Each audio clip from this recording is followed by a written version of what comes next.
communication. To discuss today's topic, I'm thrilled tirelessly to bring my experts and longtime friends of mine.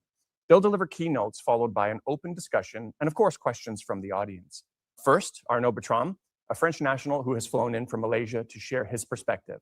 An accomplished entrepreneur who sold one of his companies to TripAdvisor and is a very influential analyst and author on geopolitics with a massive following on X, which includes global leaders like the presidents of El Salvador, Chile, Rwanda, and beyond. Arnaud's keynote is titled From Unipolar Ambitions to Multipolar Survival, the US Shift Towards Economic Coexistence. Next, we have Ben Norton, who has flown in from Beijing, where he's well into his PhD program at Tsinghua University. Ben is the founder and editor-in-chief of Geopolitical Economy Report. He's a well-known longtime journalist and geopolitical commentator with over 1 million subscribers across multiple platforms. Ben will offer a counter perspective with his keynote titled Beyond Rhetoric, Why US Coexistence with China Masks a Containment Agenda. This will be particularly interesting because Ben and Arnaud agree on almost everything, but on the question of coexistence, they have two very different perspectives. And I can't wait to jump in and explore those differences. So without further ado, let's dive in. Welcome, Ben and Arnaud. Thank you, Daniel. Glad to be here. Thanks for having me and thanks for organizing this. Absolutely. This is going to be really exciting. And of course, we have your keynotes, which we're really looking forward to. But before that, let's warm up with a question, which I think you'll have a similar opinion on, but we'll see. So regardless if you believe that China is still being contained by the US or that this is a primary policy of the US, do you think it's even possible for the US to contain China anymore, even if that were their goal? Ben, let's start with you. As I'll show today, I certainly think the US would like to contain China, but at this point, I do not think it's possible. Maybe it could have been possible 20 years ago, but I think that ship has definitely sailed. And today, what the US is going to try to do is to minimize China's development economically and technologically, but there's no way it will succeed, in my view. So 20 years ago, if they could have seen what China would have become today, they probably would have used that window of opportunity more at that point. Well, this is what many US officials have been saying, not only Republicans, but even some Democrats. But we see top US officials say they should never have allowed China to join the World Trade Organization, that it was a mistake to engage with China and have lots of trade.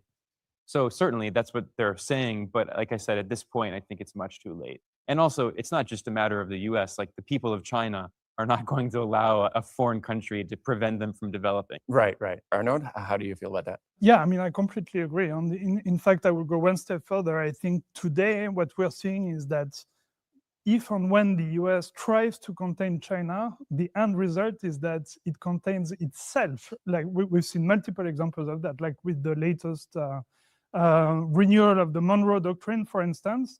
What it's trying to do is to sort of throw China out of its hemisphere. But countries, the way they're reacting, like we just saw with Canada, I mean, Mark Carney, the Canadian PM was just here. On the contrary, they're shifting and they're engaging more with China at the expense of the US. So it's completely counterproductive. Yeah, they're almost accelerating the multipolarity that they want to avoid. Exactly. Yeah, that's a perfect segue into your keynote. So how about we start with your keynote on coexistence and multipolarity? Let's go. All right. Yeah, okay. So as China's leadership often says, we're witnessing great changes unseen in a century. So today my talk will focus specifically on how the US is changing. And I will make two arguments: that the US now recognizes the reality of a multipolar world, and that by definition, it means that the US has moved on from a position where it sees itself as a global hegemon to one where it sees itself as a pole amongst others. As you say in Latin, primus inter pares, first among equals. And second, I will argue that regarding China specifically, the US is reluctantly moving from active containment towards coexistence. So let me start with the definition. What does multipolarity actually mean? It means a world with several great powers where no single power can impose its will on the others. That's the key test, not whether you're powerful, but whether you can make others comply when they don't want to. So let's apply that test to America and China. So as we all remember, in April 2025, Trump announced the Liberation Day tariffs, and China retaliated hard. And the result is that Washington settles for tariffs lower on China than for many of its traditional allies, like us Europeans. Or you have another example in September 2025. That's been less talked about, but the US tried implementing something called the BIS 50% rule, which actually expanded sanctions on Chinese companies 20-fold.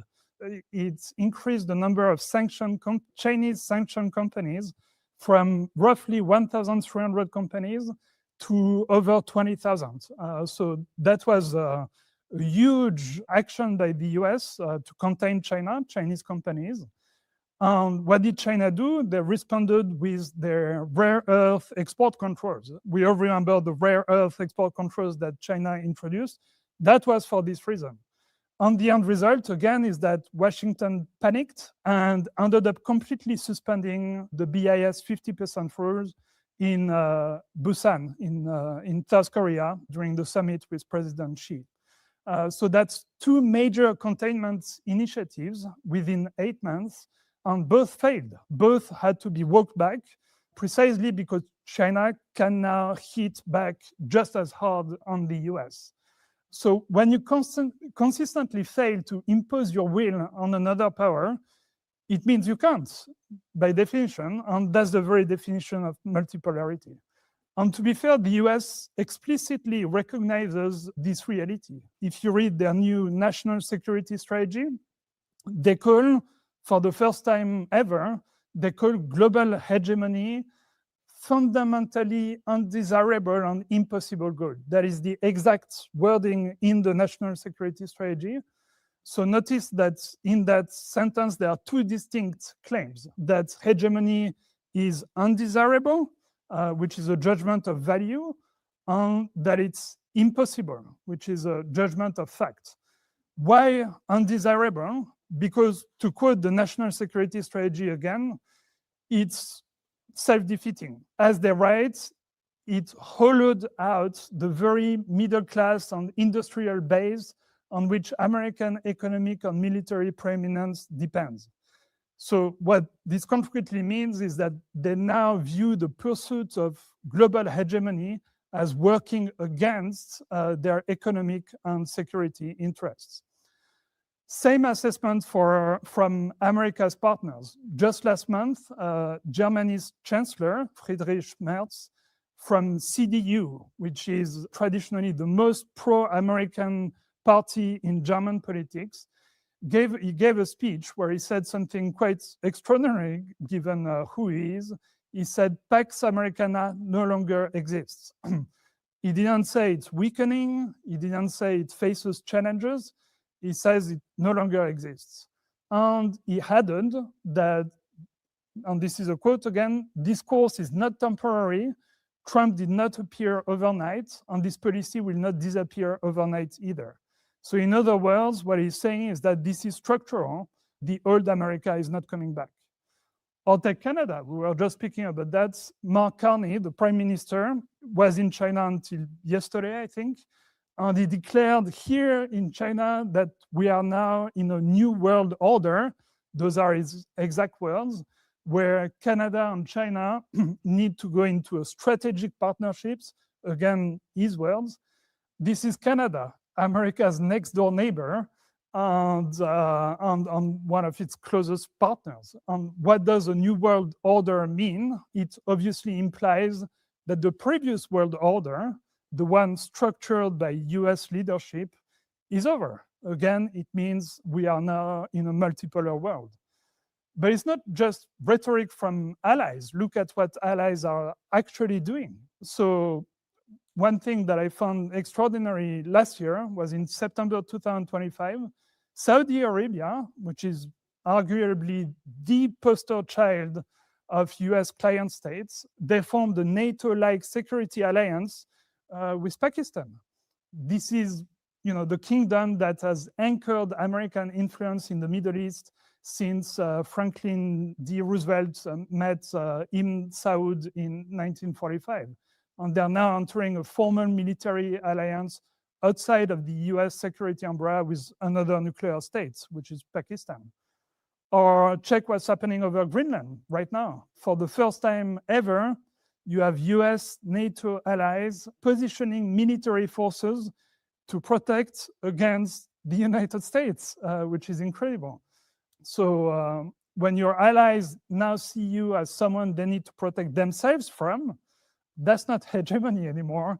That's just being one pole among others, one that your own partners now need to balance against, which is, again, the textbook definition of a multipolar world. You could also look at the military balance, which is the ultimate measure of relative power. And we now live in a world where China's Navy is twice as large as the entire US Navy in ship counts, where China has 47% more combat-capable fighter jets than the US, 1,100 fighters versus 750 for the US Air Force. Those aren't Chinese figures. They're from US defense institutions. John Venable at the Mitchell Institute said that the US Air Force quote, falls short, woefully short against China. And you have Secretary of Defense Axel, who admitted that in Pentagon war games against China, the US loses every time, which is, again, an actual quote. And according to the New York Times, the Pentagon itself is now producing a classified memo called the Overmatch Brief that tracks exactly what the title says, US military overmatch by China. And you could look at other dimensions of power, such as the fact that, according to Nature magazine, the world's preeminent science publication, China leads research in 90% of crucial technologies, what they call a dramatic shift this century. Think about how extraordinary this is. China now leads the US in 90% of crucial technologies. Or you could look at China's relative standing versus the US with respect to global share of manufacturing output, where China has 28% of the global share and the US is 17%. You could look at infrastructure, you could look at education, you could look at almost any dimension of power, and China is now at least on par with the US and often ahead.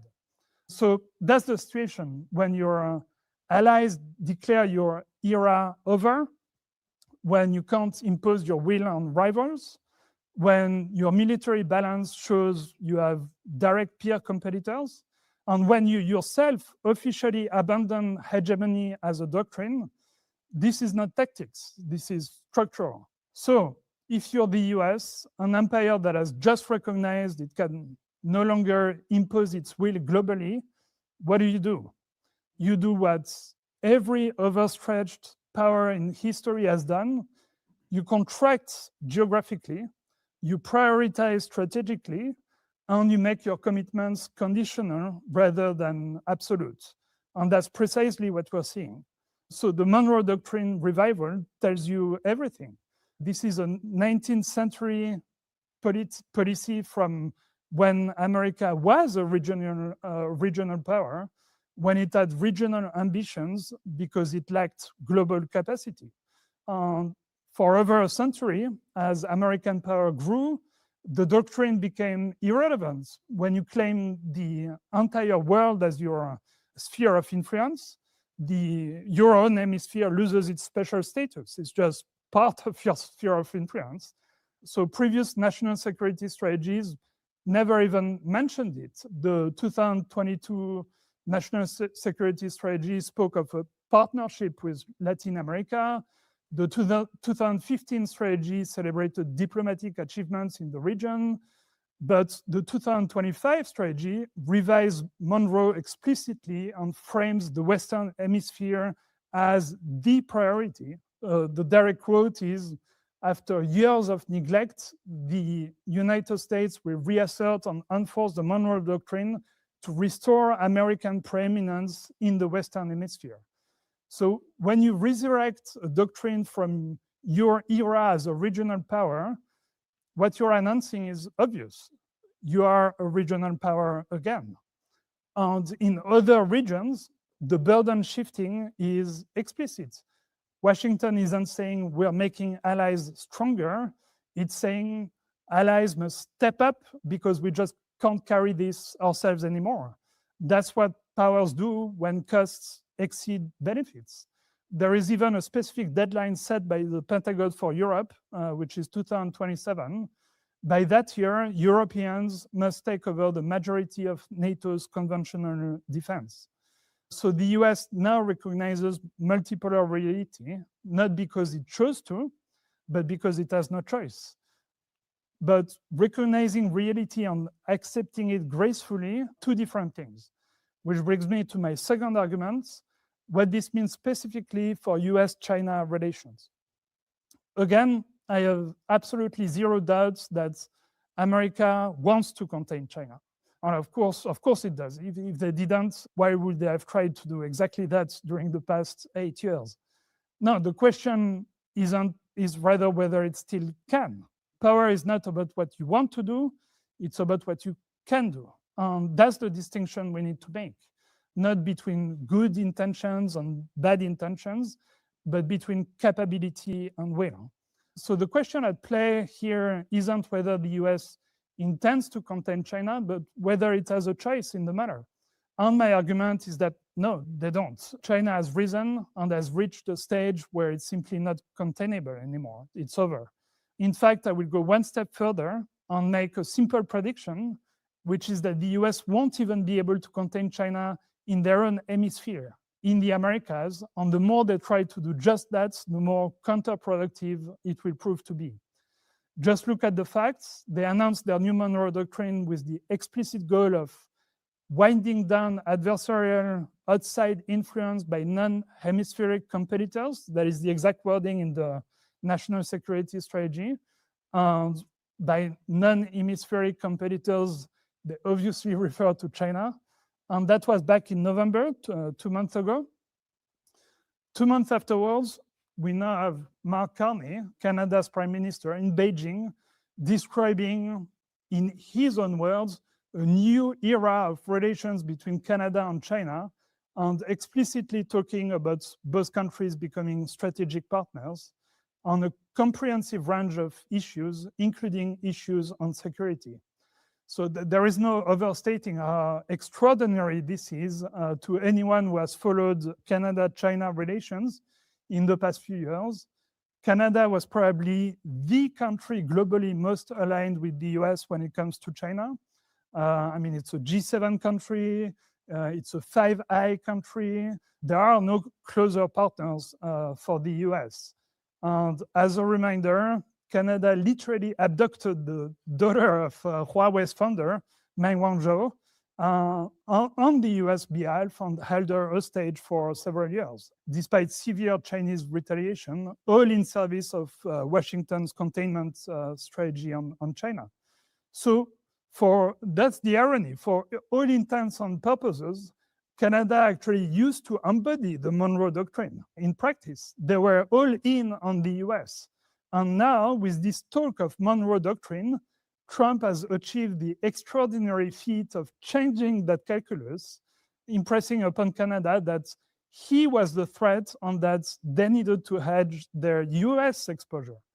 So that's the contrary of the Western Hemisphere containing China. The Western Hemisphere is now trying to contain the US. Let's take another extremely telling example.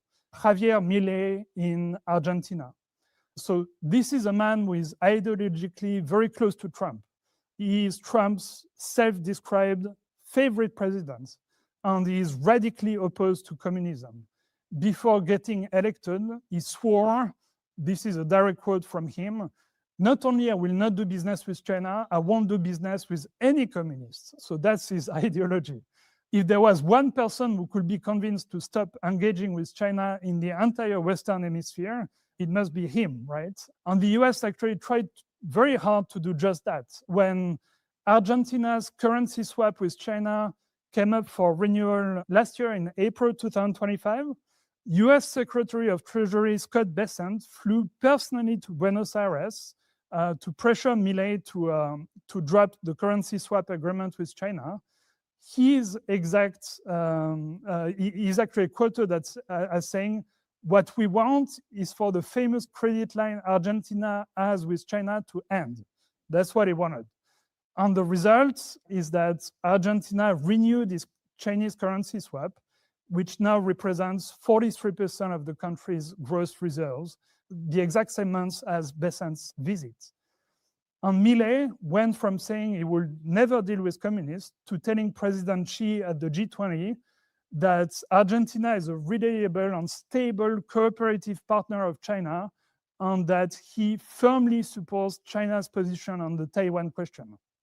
So even today, in the context of the new Monroe Doctrine, and even after receiving a $20 billion bailout by the US, which happened recently, Milei is planning a trip to China in 2026 and is saying, I'm not going to break trade links with China. We have a very good commercial relationship with China. In fact, the United States has trade links with China as well. This is a quote from Milei from just last week. So this example is devastating. The US cannot contain China even in its own hemisphere, even with its most ideologically aligned partner, even when applying maximum diplomatic pressure on them, with the most senior US official flying personally to pressure Milei. So if you can't do it with Milei in Argentina, what possible hope do you have to convince anyone else? The reality is that it's sort of a question of value proposition. China offers commerce and development. They have $518 billion in bilateral trade with Latin America in 2024. They have free trade agreements and, of course, the Belt and Road Initiative. China has surpassed the US as South America's largest trading partner. And a recent poll shows that most South American countries surveyed now view China as a more reliable trade partner than the US. Crucially, China's approach is based on choice. So it's trade. You have infrastructure for resources, market for commodities, capital without demands to restructure your politics or to sever ties with others. You can trade with Beijing and Washington at the same time. China doesn't ask for exclusivity. And the US answer is largely pressure tactics, coercion, or as we've seen recently in Venezuela, even military actions. That's not a very particularly appealing value proposition. Could it work? Well, in some cases, I'm sure it will. But structurally, it's self-defeating. You cannot use coercion to compete with mutual benefits. You cannot threaten countries into abandoning a $500 billion trading relationship into abandoning their largest trading partner. In fact, as we're seeing with Canada, the more you try, the more you push countries towards exactly what you fear. Coercion doesn't create loyalty, it creates hedging. And hedging, in that case, means China. At the end of the day, it's human. Will you stay with an abusive partner when you have somewhere else to go? The moment a credible alternative exists, coercion stops being control and starts being motivation to live. That's what the US is failing to understand. In a multipolar world, you have to compete on what you offer, not on what you threaten to take away. Hegemony lets you keep that part, lets you skip that part, but multipolarity doesn't. It's strange the US doesn't get that, because that's precisely how they won during the Cold War. They were the attractive side, the side that people wanted to join. There was a sense that joining them meant a better life. As George Kennan, who was the architect of the US Cold War strategy, he wrote that the strategy was, and that's a direct quote, all about proving to the world that it was their side that was coping successfully with the problems of its internal life and with the responsibilities of a world power. Does it look like that today? No, it's almost the complete opposite.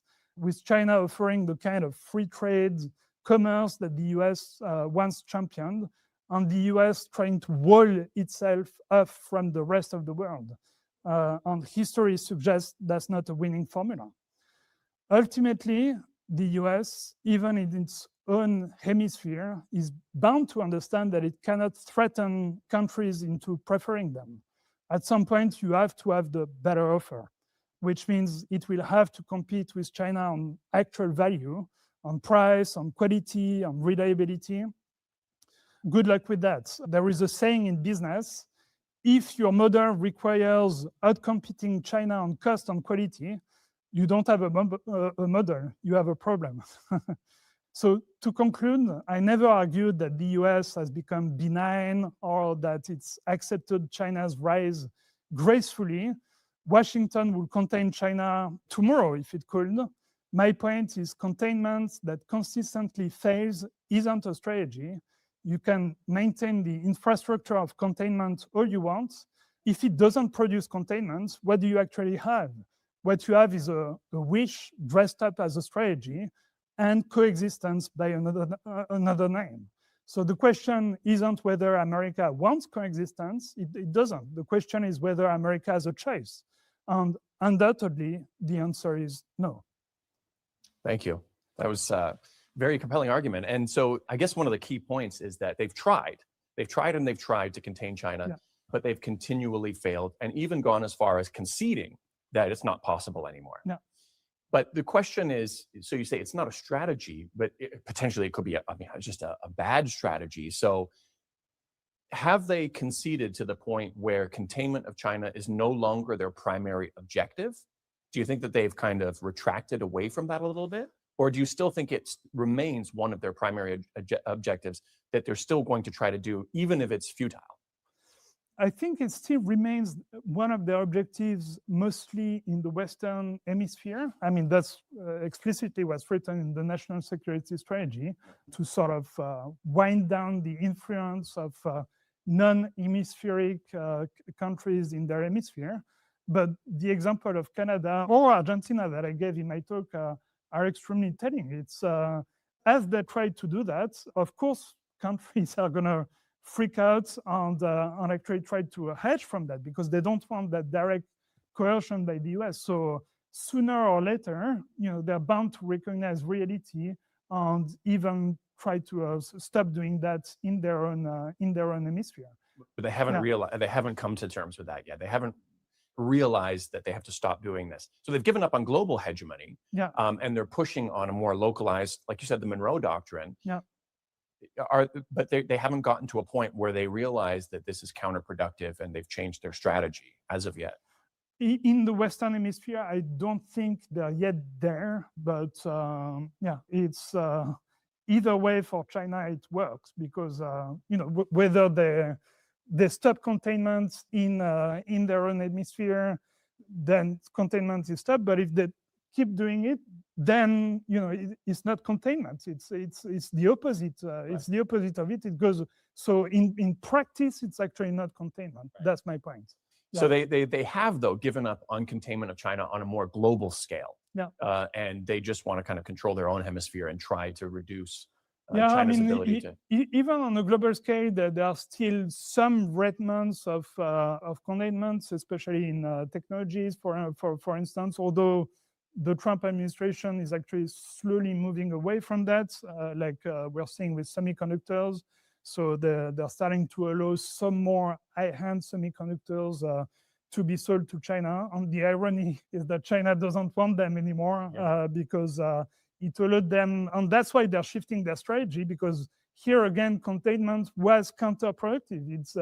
It turbo boosted China's domestic capabilities. And innovation. Right. Again, here is an instance of containment being a strategy in words, but actually working in effect in the long run to contain the US themselves. Right. And Ben, I guess your overall perspective isn't going to be that different. You may have some minor differences on how you look at certain things, but before we get into your keynote, which is going to give that different perspective, what stood out for you with Arnaud's keynote? What was the most kind of compelling argument for you? Well, it was a great presentation, and I agree with most of it, actually. Yeah, I think we only have some slight disagreements on certain issues. Overall, I think we share a lot of views of the world, especially I think Arnaud made a very compelling argument about the strengths that China has, and that it's not a matter of, you said it's not a matter of intentions, it's a matter of capability. The US simply doesn't have the capability of containing China at this point. I strongly agree with that. And I agree with you that, in fact, in many ways, the more that the US attacks, it does backfire. We see this with things like export restrictions on chips. We see this with the tariffs on China, where it actually ended up hurting the US economy more, a point that I'll be making. I think one of the big differences that I'll be emphasizing is that I think when we're looking at a declining hegemon, a declining empire, oftentimes it engages in very irrational activities. Yeah. If you look, many empires, when they're in their declining phase, they are self-destructive. Everyone can see that with hindsight, and we can even see that today while it's happening, but that doesn't stop them from committing very destructive policies because they can see that they're going to decline regardless. And for them, the question is, well, if they're going to decline in the long term, should they at least try to go down fighting? And that's my real concern, is that I think we're going to see a massive acceleration of this US aggression in the years to come. Right, then it gets worse from here. All right, with that, let's go right into your keynote. Yeah, thank you. I mean, I think people will see that Arnaud and I agree on a lot of things, most things, but maybe we have a few points of difference. So today I'll be presenting, and my presentation, I created a presentation, and it's called Beyond Rhetoric, Why US Coexistence with China Masks a Containment Agenda. So I think it's important to begin this presentation today discussing this idea of Cold War II, or the Second Cold War. It's now widely acknowledged in Washington and even other parts of the world that we are in a new Cold War. This is a term that has been used even, for instance, here's an article from Foreign Affairs, which is a leading journal in the US. It's the publication of the Council on Foreign Relations, probably the most important US foreign policy group. They say very clearly there is a second Cold War. Now, I should emphasize that Chinese leadership has been very adamant in that it does not want a new Cold War. Chinese officials frequently say that they oppose the Cold War mentality. So I want to be clear that this is being driven by the US. But if one side wants a new Cold War, unfortunately, it is a new Cold War. Now, this has led to a big debate about when exactly this started. And a lot of people will say that it goes back to the pivot to Asia that was announced by the Obama administration in 2011. And you could also go back even further. What's actually very interesting is in 1989, Deng Xiaoping gave a very interesting speech where he argued that the US was starting a new Cold War. And Deng said that new Cold War was against the global South. He said third world countries and also socialist countries. So you can see that even among Chinese leadership, there's been this acknowledgement going back decades that the US was seeking to contain China, even right after the rapprochement with China in the 1970s. Now, my view is that the main reason for this is structural. It's not because of any individual leader. It's not because of Obama. It's not because of Trump. It's because the US has fears of losing its global hegemony. And we've been discussing how there's no question that the US has lost its global hegemony. And I think that it's going to fight really hard to try to regain that over a longer period. I mean, it might be in a strategic retreat now, but I think there's a larger strategy here. So this is a chart here showing GDP measured at purchasing power parity as a share of the global economy. So this accounts for the purchasing power of different currencies. The US dollar is very overvalued when you look at its purchasing power, whereas the yuan is a bit undervalued. So when you account for that, China actually now represents nearly 20% of the global economy, whereas the US is just over 14%. And you can see a clear trend over time. China's share of the global economy is rising, the US share is falling. And especially when you look at global manufacturing, China has become the world's manufacturing superpower. When you look at gross output, China represents about 1/3 of global manufacturing. And when you look at the next 9 largest manufacturing economies combined, China represents the same level of manufacturing output. So, I mean, from the perspective of policymakers in Washington who are seeking, dominance, especially economic dominance, this is what really keeps them up at night. And this is why I ultimately think that they will be incapable of containing China, because you cannot contain the largest economy in the world that's now the largest trading partner of most countries on Earth. Now, what's interesting is if you look at the rhetoric of the last 2 administrations, they've even acknowledged this rhetoric about a new Cold War, which, again, if you're in Washington, it's pretty widely discussed. They say we're in a new Cold War. US officials at the top level are not going to say this publicly for public relations reasons. You know, as people say in Washington and around the world, politicians have a public-facing position and a private position, which are not the same. So Biden claimed in a speech at the UN in 2021 that the US is not seeking a Cold War or a world divided into rigid blocs. But then in his 2022 State of the Union address, Biden claimed that there is a global, quote, battle between democracy and autocracy, end quote. Now, obviously, this is not the way that Trump and his administration sees the world, but it shows that, you know, even while US officials say they're not in a Cold War, they cannot help but avoid using this Cold War rhetoric. An even more revealing speech was in 2022 when US Secretary of State Antony Blinken announced essentially a containment policy. Blinken said this, quote, "We cannot rely on Beijing to change its trajectory, so we will shape the strategic environment around Beijing," end quote. What is shaping the strategic environment around a country? That's a euphemism for containment. And then Blinken said, quote, "The scale and the scope of the challenge posed by the People's Republic of China will test American diplomacy like nothing we've seen before," end quote. And there was a similar comment made by Marco Rubio, the current Secretary of State, when he was given his Senate confirmation hearing. And Rubio said basically the same. He said, "The People's Republic of China is the greatest challenge that the US has ever faced." He said, much greater than the Soviet Union. Now, in terms of the Trump administration, we know that in his first term, the Trump administration was extremely hawkish on China, especially Mike Pompeo, who was CIA director turned Secretary of State.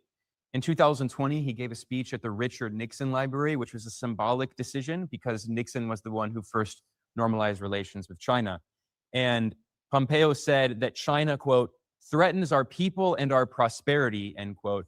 And he said the US, quote, "must induce China to change in more creative and assertive ways," end quote.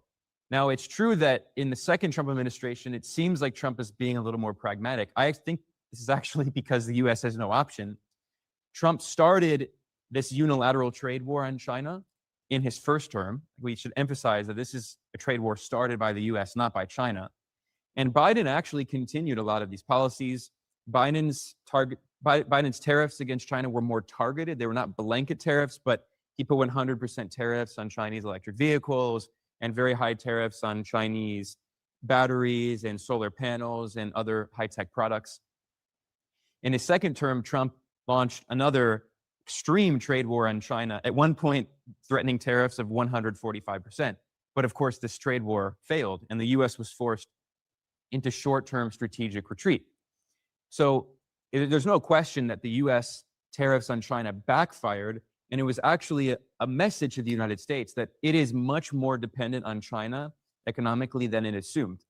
And what often happens is that US officials, because especially in the past few decades, they've been used to the US being the most powerful country, you know, coming out of the unipolar era, they underestimate the abilities of their, you know, so-called adversaries.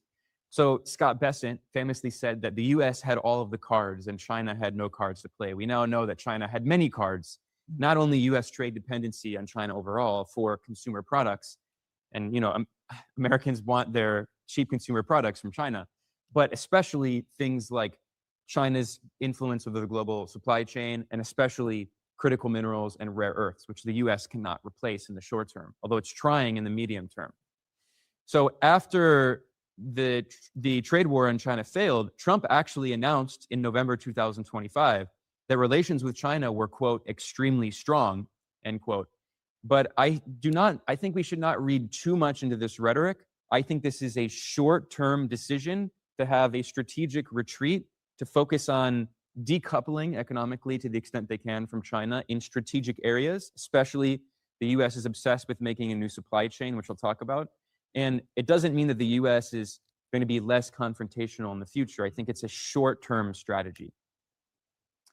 So this leads us to actually a really interesting article that Arnaud wrote. And I agree with a lot of it, but I think there are things we should parse this argument about a new Khrushchev moment. So for instance, Arnaud pointed out that, can't read this, but essentially Arnaud pointed out that Trump could be a Khrushchevian figure, just as after Stalin died in 1953, Khrushchev came in the Soviet Union and announced a policy of peaceful coexistence with the United States. However, I think we should keep in mind that when Khrushchev announced the concept of peaceful coexistence, this was not the end of the First Cold War. This was the very beginning of the First Cold War. This was in 1956 when Khrushchev announced the peaceful coexistence policy. And we know that the peak of the First Cold War was really in the 70s. It heated up in the 60s and 70s, and even into the 1980s, it was still very violent, and there were a lot of proxy conflicts. Certainly, you know, the attacks on Nicaragua and the Contras, the war in Afghanistan. So at the same time, I fundamentally do agree with Arnaud's argument that the US has recognized that militarily, the US cannot pursue a full-on frontal confrontation with China, just as the US never had a full-on military confrontation with the Soviet Union. Fortunately, there was never a direct war between the US and the Soviet Union, and that's because both sides had nuclear weapons in large part. And of course, China today has nuclear weapons. And I do not expect there to be a direct war between the US and China. That would be catastrophic for humanity. But let's not forget that, you know, the so-called Cold War is a very misleading term. It was extremely hot for most of the world, especially in the global south. Korea, Vietnam, Cambodia, Laos, Indonesia, Bangladesh, Cuba, Nicaragua, Afghanistan, Angola, Congo, Ethiopia, Mozambique. Now, I don't agree with a lot of Cold War historians who like to say that all of these wars were just proxy wars. I think that's very misleading. So for instance, the Angolan War of National Liberation against Portuguese colonialism was not a proxy war. It was a war against colonialism. But the Soviet Union did support the Angolans, and the US supported the colonialists, like in South Africa, like in Mozambique. So, you know, and certainly in Nicaragua, it was not necessarily a proxy war. There was a popular revolution. But of course, in these conflicts, you have these great powers on different sides. And I expect, unfortunately, to see many more geopolitical conflicts and wars. And China will not like to call them proxy wars. And one difference is China, I don't think, is going to intervene as directly as the Soviet Union. But China is going to support countries that are partners. And I don't think it'll send military forces, but it will send weapons. It will send military support. And I'm worried that we're going to see many more conflicts in the upcoming decades because the US is not going to go down without a fight. Almost no empire ever does go down without a fight. So this is the point I'm stressing here. Obviously, the second Cold War is going to be very different from the first Cold War.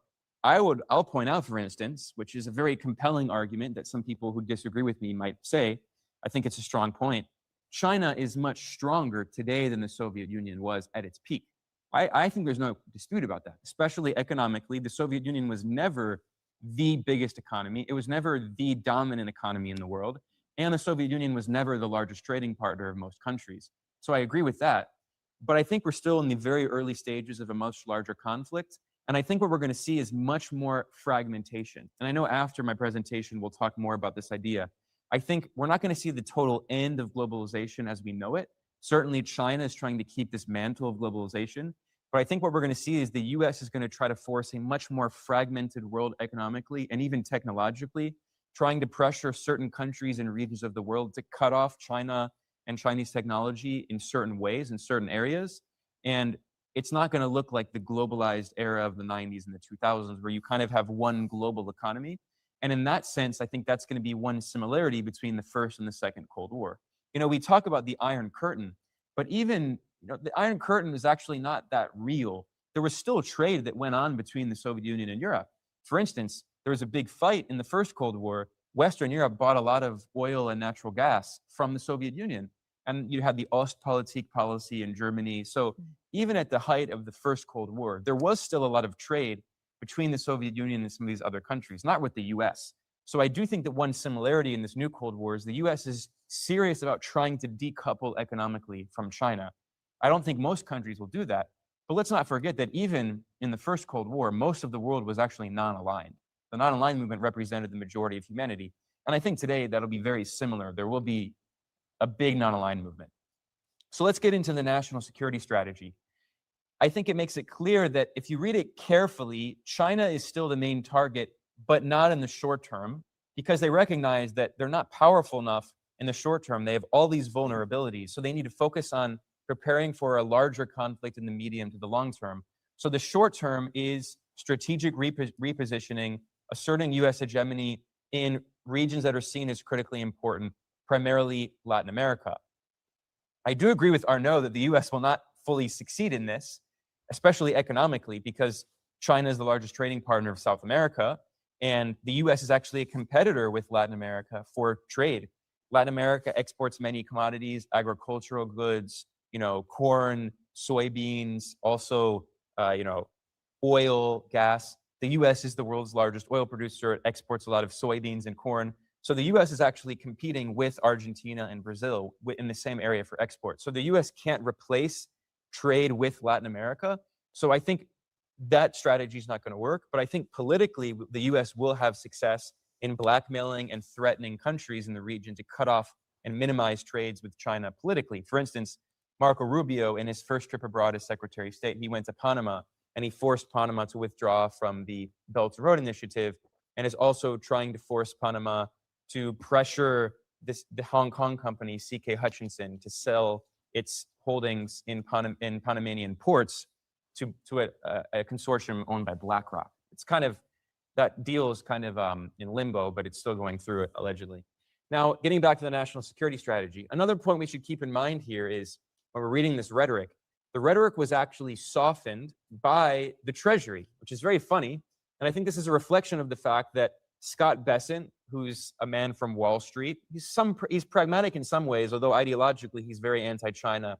Part of this goes back to his time working with George Soros when they tried to short the Hong Kong dollar and they unsuccessfully they failed. This was during the Asian financial crisis following 1997, and Bessent and Soros failed and they lost a lot of money. So there's kind of this personal grievance that Bessent has, but he is pragmatic, coming from Wall Street, and he recognized that the US actually is dependent on China in many ways, and China has a lot of leverage.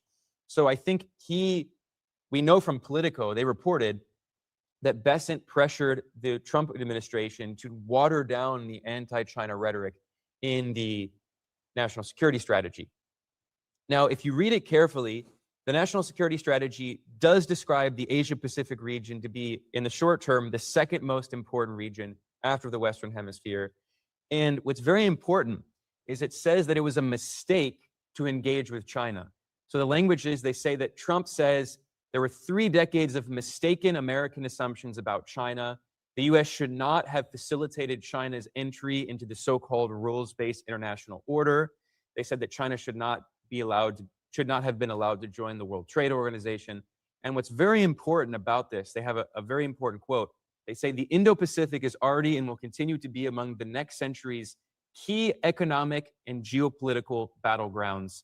To thrive at home, we must successfully compete there. Continuing, they say that the economic battle with China will be among the greatest economic battlegrounds of the coming decades. That language is important because it makes it clear that in the short term, I agree, there's a strategic retreat because they recognize that they have too many vulnerabilities, especially supply chains. But they say coming decades, this is the beginning of a much larger conflict. They talk, for instance, about the trade vulnerabilities and how even though US trade with China overall is decreasing, not in gross terms, but as a larger percentage, it's falling. But there's still a lot of third-party trade. China exports to Southeast Asia, like Vietnam and Thailand, and then those exports get rerouted to the US. And they say that the US goal, this is very important, it says that the goal of the United States is to, quote, maintain our status as the world's leading economy, end quote. I mean, they're not the world's leading economy, so I don't think that's going to work, but they're going to try. Now, getting back to this is where I've talked a lot about critical resources and especially critical minerals. A huge part about this national security strategy is the emphasis on the importance of maintaining US dominance over supply chains for critical minerals. And the US has not given up, for instance, trying to improve relations with India to encourage New Delhi to contribute to what they call Indo-Pacific security, which is a way of trying to contain China. Of course, India is part of this Quad, the Quadrilateral Security Dialogue. And this, I think, is a very important quote that was overlooked. Despite all of the watered-down rhetoric, thanks to Bessent, they have very Cold War-esque rhetoric. And they say in the national security strategy that, quote, the choice all countries should face is whether they want to live in an American-led world of sovereign countries and free economies, which is very funny because we see that the US does not actually care about sovereignty. China actually puts much more emphasis on sovereignty in the UN Charter. But anyway, so the US is saying that all countries must decide if they want to live in an American-led world or, quote, in a parallel one in which they are influenced by countries on the other side of the world, end quote.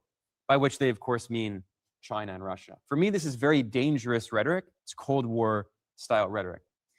I mentioned this issue of the supply chains. This is, I think, one of the biggest advantages that China has. And this is something that the US is going to try to replicate, but I think it's going to be very difficult. Honestly, I'm skeptical about the capacity of the US to do this in the short term, maybe in a few decades, but it's going to be very difficult to create an entirely new supply chain. This is a report from the US House Committee on Competition between the US and China, which is one of the most hawkish anti-China bodies in Washington. And this is their report on creating new supply chains for critical minerals. Now, if you listen to a lot of intellectuals in China, there's a lot of skepticism about this national security strategy. Here I have, this is a report that was published by a scholar at Fudan University, Meng Weizhan, and he emphasized that despite this change in rhetoric, he thinks that the rhetoric should not be taken very seriously, and he argues that the US containment policy, the position toward China, has not changed. And this is a position shared by many scholars in China. Of course, there is a debate happening, but I think it's fair to say that many of them are still a bit skeptical about Trump's rhetoric, that being, that the US is no longer seeking containment. In terms of the failure of the trade war, I will say that this has been pretty widely acknowledged. Even, the New York Times, this is Nicholas Kristof. Of course, he's a liberal Democrat, he's very critical of Trump, but, it's widely acknowledged by him and others that Trump lost the trade war. And it really showed in a significant way how the US is much more economically dependent on China than vice versa. And the US has to change its strategy in the short term. Briefly, I just want to point out a few issues. Another big issue facing the US, which also could really hurt its attempt to try to contain China, is the US is facing a lot of structural economic issues domestically. A financial crisis, in my view, is almost certainly on the horizon. And we see that this is the famous Buffett indicator. This is the market capitalization of publicly listed companies as a share of GDP. It's now more than 220%, which is the highest level in recorded US history, much higher than the dot-com bubble. So if and when there's an economic crisis, this will encourage, I think, unfortunately, a kind of further far-right tilt in US politics and more conflict, and especially attempts to scapegoat China, which will likely continue to develop, which could be something similar to the 1930s. There's been a lot of discussion of the AI bubble and all of the circular investments happening. And, even top US CEOs are acknowledging that the US is in this AI bubble. So given some of these economic problems, I think the Trump administration assessed that it has to make a short-term retreat and even potentially improve relations with China because of these economic difficulties. For instance, Trump promised to increase US manufacturing. Manufacturing output has been steadily falling. This is a measurement, the PMI, which is a measurement of US production, manufacturing production. It has been falling steadily. Manufacturing jobs in the US have also been declining, especially ironically after Trump announced his tariffs in April. We've seen a steady fall in US manufacturing jobs. Inflation in the US has been persistently high, despite Trump's claims that he'll bring down inflation. And by the way, Goldman Sachs estimated that 55% of the costs of US tariffs imposed by Trump are going ultimately onto the shoulders of consumers. And then the bulk of it, of the other 45%, is being paid by US companies. There are major issues in the US bond market. The Fed has been cutting interest rates, and at the same time, the yields on the 10-year Treasury note, and especially the 20 and 30-year bonds, yields have been going up quite significantly, which normally is not something you would expect, this divergence. And there are also concerns, especially, this is, I think, another issue why the US was forced to take a strategic retreat in the trade war in China, because there were fears that China could sell some of its Treasury holdings. China's been reducing its exposure to US assets for about a decade now. Net holdings by the People's Bank of China of US assets have been falling. And there were fears that the US could sell off US treasuries, which would further cause instability in the bond market. So the reason I talk about all those issues is that the US is facing a lot of economic problems that will force it into a kind of short-term strategic retreat. But I think we should not confuse that with an acknowledgement, with a concession that the US is going to just continue to decline peacefully and not go down without a fight. So again, I stress that the U.S. Secession of this trade war is temporary. And here's a report from Reuters. Trump administration officials say that next year, after the midterm elections, they plan on increasing tariffs on China. So I think, Trump was also concerned about the upcoming midterm elections. So again, I think we should be careful. I very much expect more tariffs to come next year. And then, as I start leaning toward wrapping up my presentation, I think we should keep in mind also, as we move into the future, we need to think not just with Trump in the short term, what direction is US politics likely going to go in? And we see that in both the Republican and the Democratic Party, they're full of China hawks. And if you look especially in the Republican Party, the most likely successors to Trump would be J.D. Vance or Marco Rubio. Both are China hawks, especially Marco Rubio, who kind of made his name as a neoconservative and extreme anti-China hawk. Some believe that Rubio has kind of had a change of heart because as a Secretary of State, he's been a little more pragmatic. But again, I think we should keep in mind that actions are what matter. The base of the Republicans, and especially the MAGA movement, is vociferously anti-China. They kind of even have like a civilizational world conflict view of China, where basically they see China as atheist and communist and Asian and non-white against the white Christian West. Like, we shouldn't underestimate the danger of this kind of worldview. For instance, Pete Hegseth, who's the Secretary of War, he renamed the Pentagon as the Department of War.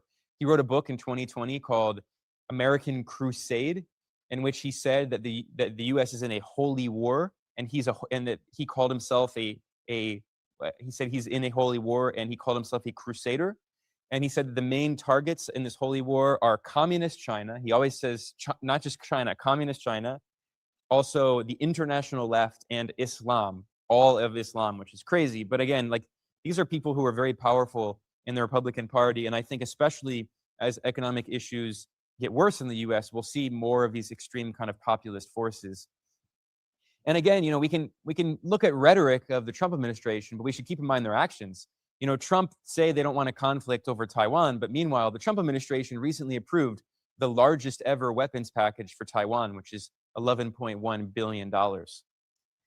And, Trump himself claims to be a peace president. He now actually has the record in all of US history. Trump has bombed more countries than every president, which is quite something because, Obama bombed 7 countries. Trump has now bombed 10. And when you consider his first term and his second term. In his second term, he bombed 7 countries. And, again, in his second term, 7 countries. So, we should keep in mind also that I'm not saying that the attack on Venezuela was only about China, but certainly China was part of it. Republican Senator Lindsey Graham, who's a close Trump ally, this is a tweet where he says, "To my Chinese friends, in case you were planning a follow-up meeting with Maduro, he has a new address." And he says, China has aligned with every bad actor on the planet. And he says, it's time for the Chinese to pay a price for the so-called chaos they are sowing, which is actually hilarious. It's the US sowing chaos around the world, and China's trying to put out the fire started by the US arsonist. But I mean, here he's saying very clearly that the US is trying to target some major Chinese partners. Again, I think the US likes to overstate the influence of this. I agree that the US is not going to succeed in cutting China out of Latin America, but the intent is certainly there. And, we've seen this rhetoric from the Trump administration. Bloomberg reported that Besant had what they call a grand encirclement plan for China. Whether or not it succeeds, of course, was another thing. But they said that the U.S. was trying to work with South Korea and Japan and India and the Philippines and even Vietnam, which is not going to work, and some South Asian nations to try to have encirclement of China. That's not succeeding necessarily. But keep in mind that Besant is less hawkish comparatively compared to people like Peter Navarro, who are extreme anti-China hawks. And then the last point I'll make before I conclude here is I think we should kind of look at some structural forces in the US political economy, which is that, there's this irreconcilable economic contradiction. We've talked a lot about geopolitics, but ultimately I think another root of this conflict is the fact that the US does not, a big reason that the US has this very dominant economy is because it has very high-tech industries that have no global competitors. It has basically a monopoly in certain areas in Silicon Valley.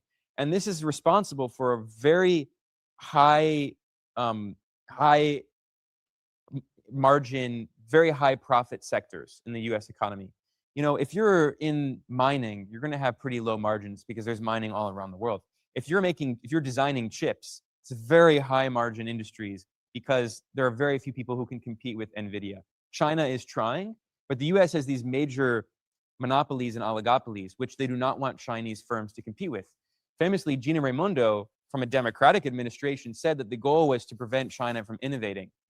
And I think this is a huge factor driving this very aggressive policy toward China. If you look at Silicon Valley, most people in Silicon Valley are extreme anti-China hawks. For instance, this is Peter Thiel, who is a major backer of Trump. He also funded J.D. Vance. J.D. Vance worked for him. Thiel has this kind of apocalyptic worldview, seeing China as like the Antichrist. They really see China in that way. And of course, for him, it's not just ideological, it's his economic interests. But it's not just Thiel. I mean, for instance, Sam Altman, who's the head of OpenAI, these people in Silicon Valley are openly lobbying the US government to ban Chinese competitors. And they say it's because of national security, but we all know that that's cynical. They seek to block off China technologically because China is the only country on earth that actually challenges their high-tech monopolies. This is an open letter that OpenAI published to the US Office of Science and Technology in Washington.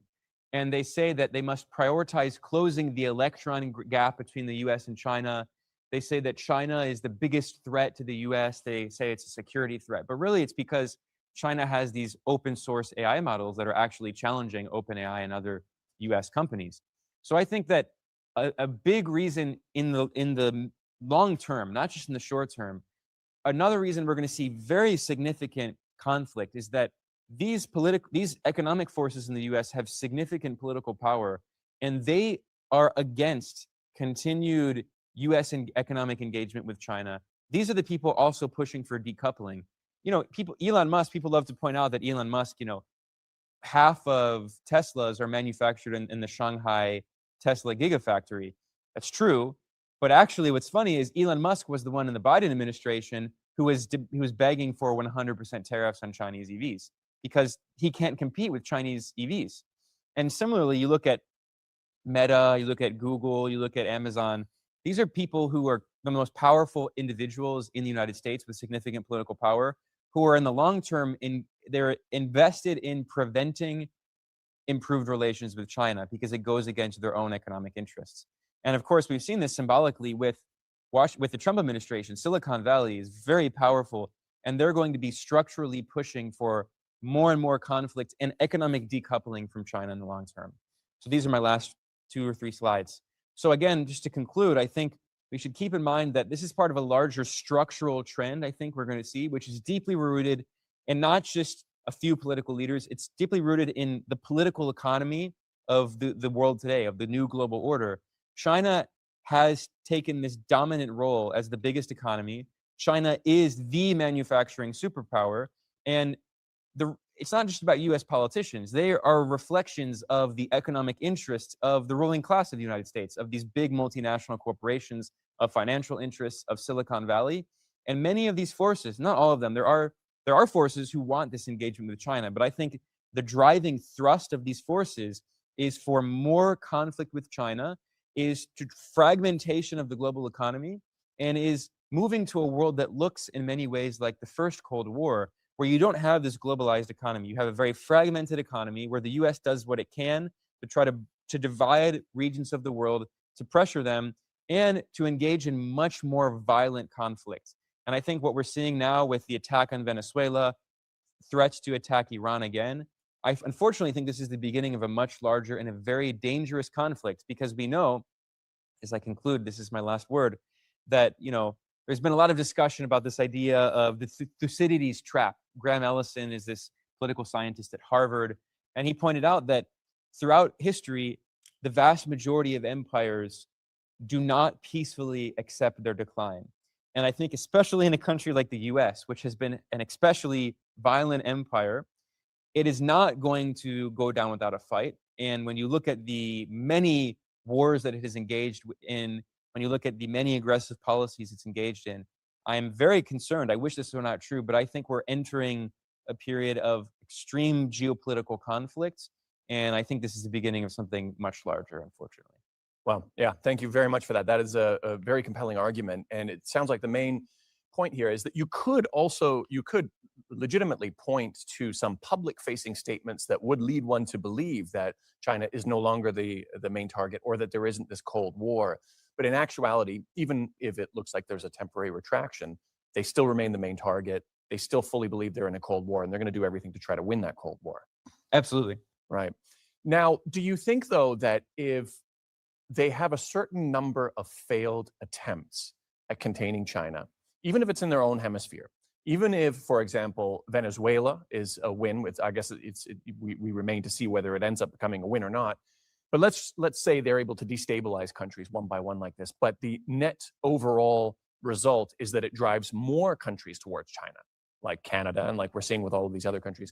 Is there ever a scenario in your mind where eventually they abandon this containment policy? They abandon trying to go after China, and they say, you know what, this just isn't working. Is that even possible? I think the response in Washington will unfortunately be the opposite, because the US does not have many carrots to offer. What are the carrots the US has to offer? Market access. So the stick is tariffs are essentially a weaponization of US market access. The way the global economic order has worked for decades, really since the kind of creation of Bretton Woods with the dollar as the global reserve currency, but especially since 71, when the dollar was taken off of gold and the US became a big, it had a very large current account deficit, a trade deficit with the rest of the world. It became a big deficit country. The US sucked in, like a global vacuum, it sucked in the surplus of countries around the world. So the US they used this, China sent its exports to the US, Japan, Germany. And now what Trump is saying is, we're going to weaponize that. You no longer will have access to the US market through the form of tariffs. Okay, well, that's one carrot, US market access. The other real carrot that they have is like not imposing sanctions, which is like the flip side of the stick. But other than that, I mean, China offers many more carrots: infrastructure, lower cost, better quality goods. China does not intervene in foreign countries' affairs. So increasingly, the US is going to see that because they have no carrots, they will have to resort more and more to sticks. So I think what we're seeing with Trump now is the beginning of really a return to what the US wants to see as a return of the law of the jungle. This is a very dangerous moment in history. China is doing what it can to try to defend international law. The actual, what the West calls the rules-based international order, which means nothing. It means they make the rules. The actual rules are established by international law in the UN Charter. China is trying to defend that.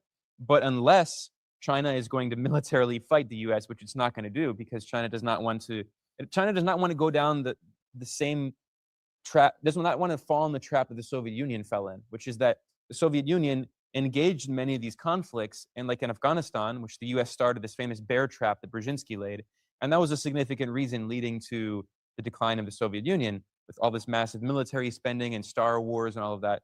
China doesn't want to fall in that trap, but at the same time, the US is going to engage in much more military aggression. So with countries like Canada, okay, the US response, unfortunately, I think will be fine. Mark Carney can go and make a trade deal, so the US will be even more aggressive against Canada. Latin American countries will say, fine, we'll keep trading with China, so the US will engage in more military action. I really think what the US got the wrong lessons from the Venezuela attack, from the attack on Iran. They think that for them, it's very low cost. Maybe internationally, the costs are higher than they think, but that's not the way that policymakers in Washington are seeing it. Right. They're relying on coercion. And Arnaud, one of the points you made was that one of the ways that the US won the Cold War was through attraction rather than coercion. If they all of a sudden readopted that strategy, would it even work? Or, as to Ben's point, they just don't have any carrots left? Yeah, I mean, I agree with Ben on that, and it's also what I said in my talk, that at the end of the day, it's a question of value proposition.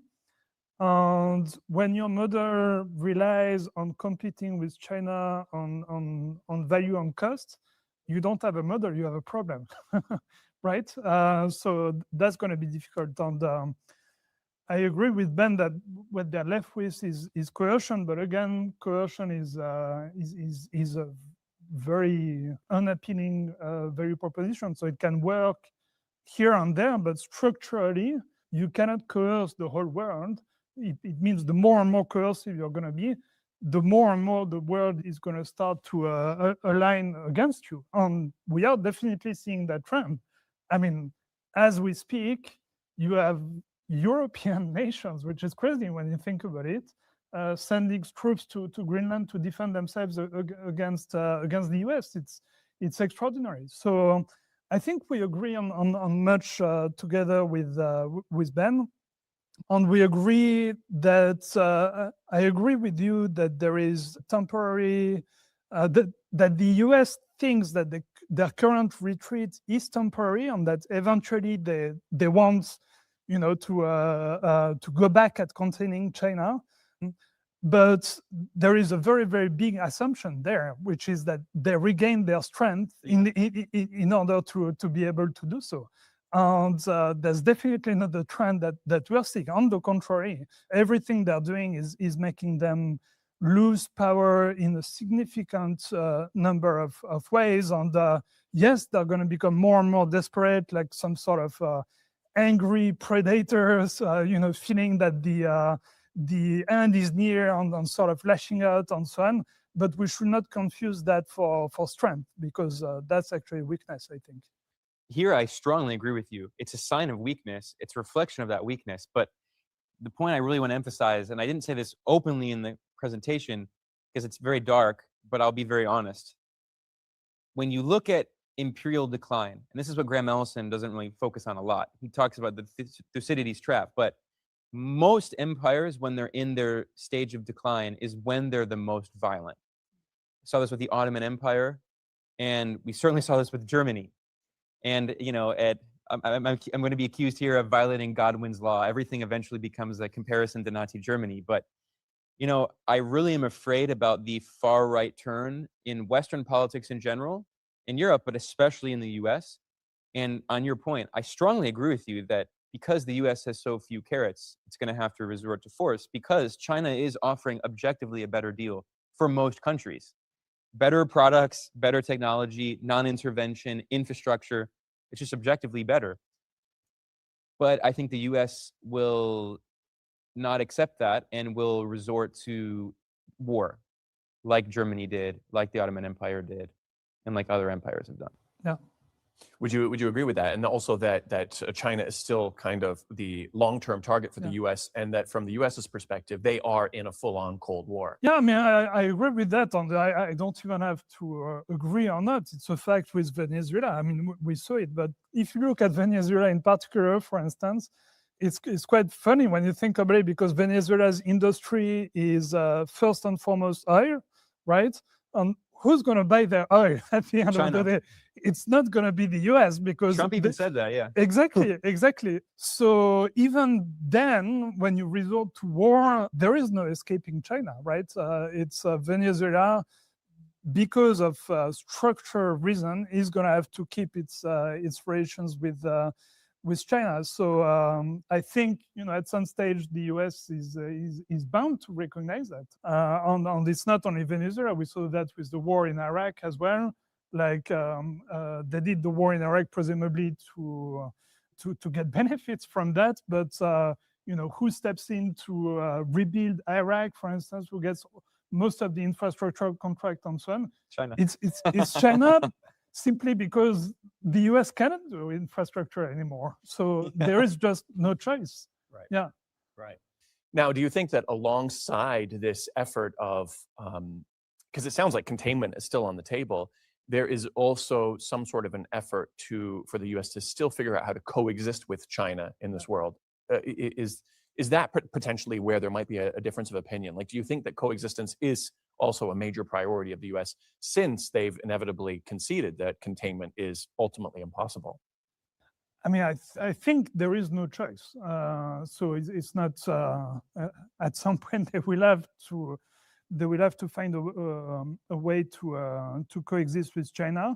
whether, and I think some strands in the US start to go there.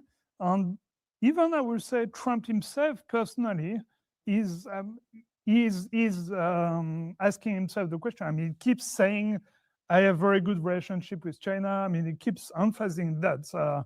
He's probably not 100% truthful, of course, but you can see he's kind of toying with that idea. What form exactly this coexistence is going to take is very hard to say, because there is no escaping the fact that they are competitors, and accepting China's existence will mean that it's not 100% positive for the US. It will be hard. There is no denying it. But when you have no choice, you have no choice. Right. Yeah. And Ben, so do you think that there's any productive attempts at coexistence, and even if some of China's carrots potentially work on the US, like, do you think that there's anybody there that will, alongside this effort to contain China, that they still will try to build some sort of coexistence and somehow benefit from the fact that China is a major player on the global stage now? Well, you have to ask what drives US policymaking. And there have been many studies. There's this famous Princeton study that shows that average people in the US have no tangible influence on policymaking. It's large economic interests. So think about the different economic interests competing in the US. You have Silicon Valley, big tech companies, probably the most powerful, along with Wall Street. And then you have some manufacturing domestically, Ford, GM. I think these companies have been declining for many decades, and they will continue to decline. This idea of like this great rebirth of manufacturing in the US is not going to succeed. You have a big oil, fossil fuel industry. You have the pharmaceutical industry, big pharma. Most of these industries do not want to compete with China. They're the ones begging for more tariffs, for protectionism. There are a few sectors that do want access to the China market. It's not that many anymore. And especially if you look at the ones in the driving seat, Silicon Valley.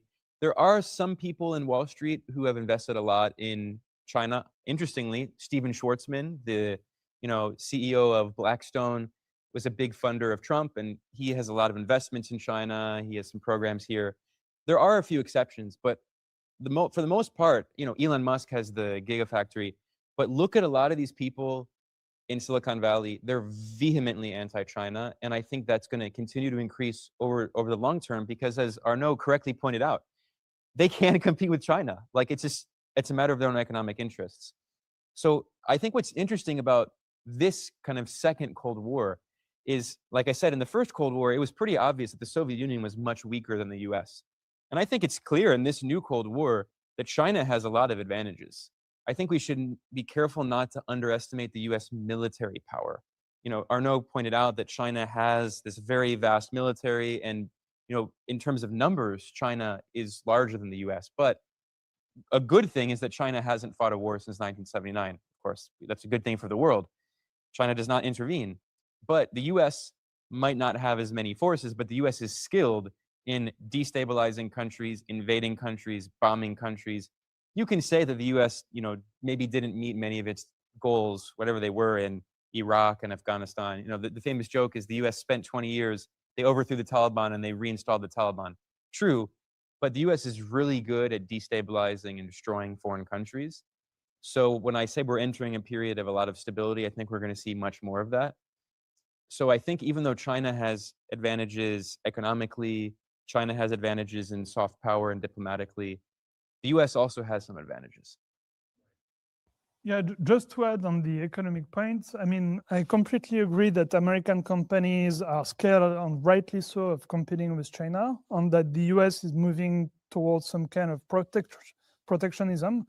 But actually, protectionism makes you weaker economically, because it makes it, it simply reduces the amount of competition, and therefore companies are not incentivized to do good enough products, and bit by bit you lose actually more of your competitiveness on the global stage. So even economically, and we're seeing that, by the way, even with Musk and Tesla. Like, if you look at at Tesla's position on the European market right now, where it is directly competing with Chinese cars. It's scary numbers. Huh? You're looking at minus 70% market share year on year and so on.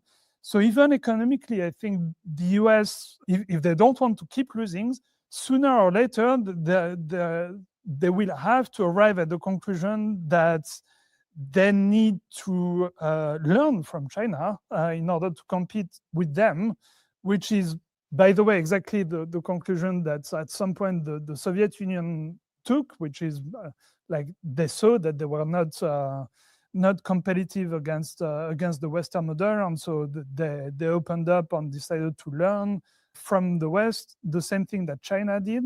Why are Chinese car industries or many of its industries so competitive?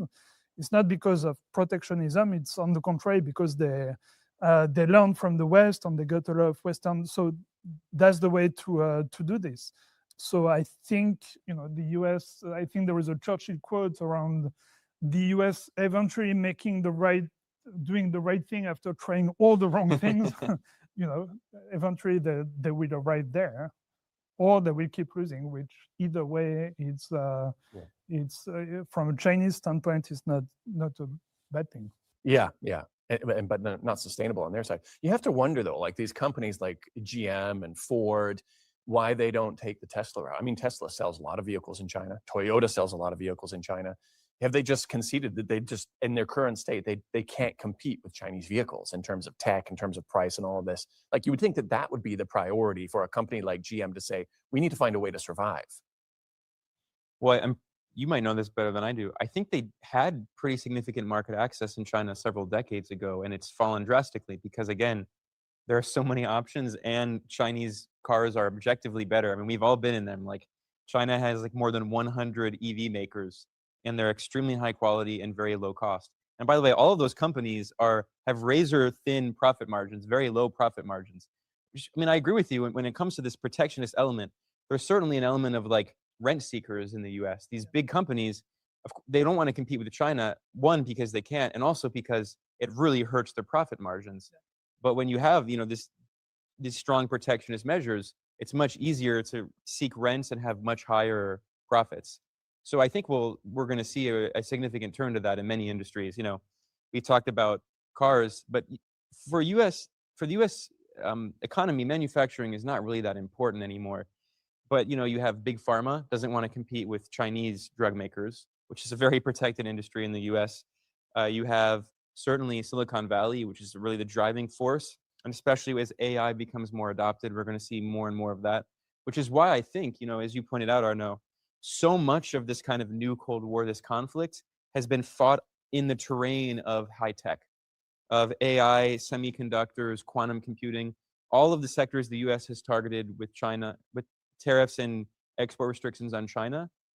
Those are going to become so important for the economy in the upcoming decades. So it's, I don't expect the U.S. manufacturing sector to be revived. And then, of course, there's one other sector I didn't mention, which is the military-industrial complex. And this is, the point that people make about, I mentioned this supply chain diversification strategy.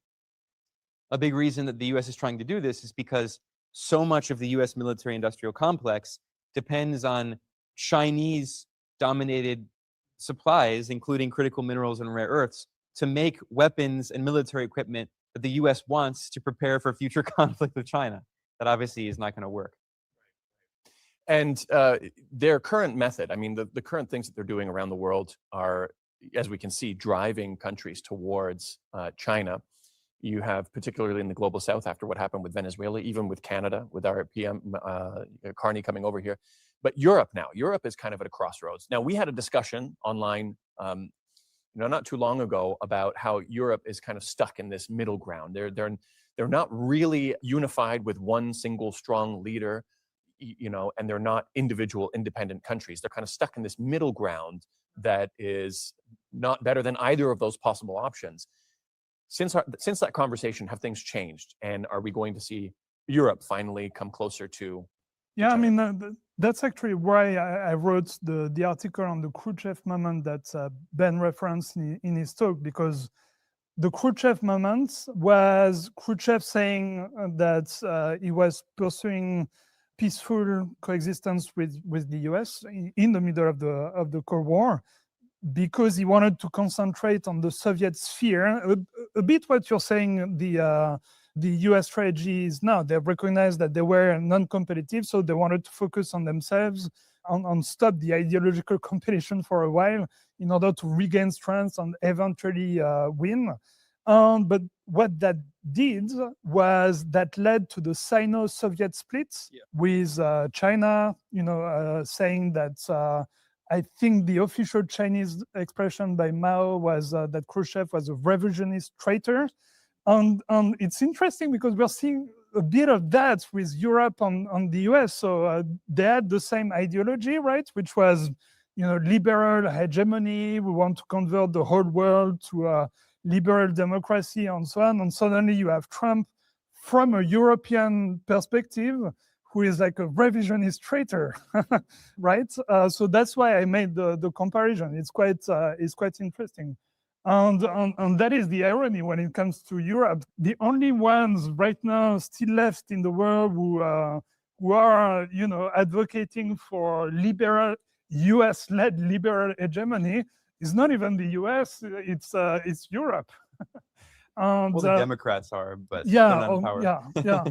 And on my latest article that I wrote was I advocated for a renewal of Gaullism from De Gaulle in Europe, because obviously that ideology is dying. It's just not adapted to a multipolar world. And so Europe is eventually going to arrive at an ideological dead end. I mean, they will have to choose a new ideology, which is a scary proposition for Europe, because generally when we choose new ideologies, it can lead to some to some pretty bad moments for the world, which is why I advocate Gaullism, because Gaullism is a very constructive, positive ideology where you build, there is no hatred like in fascism or Nazism and so on, which we have a big tendency. There is zero hatred, but there is love for yourself as a people, and there is a notion of grandeur, the greatness. So you need to work on your self-greatness, which is actually not that dissimilar to the ideology in China, and which is why, by the way, De Gaulle is so admired in China. There is only one Western leader who got a national day of mourning in the entire of China's history, and that's De Gaulle. China calls it national rejuvenation. Yeah.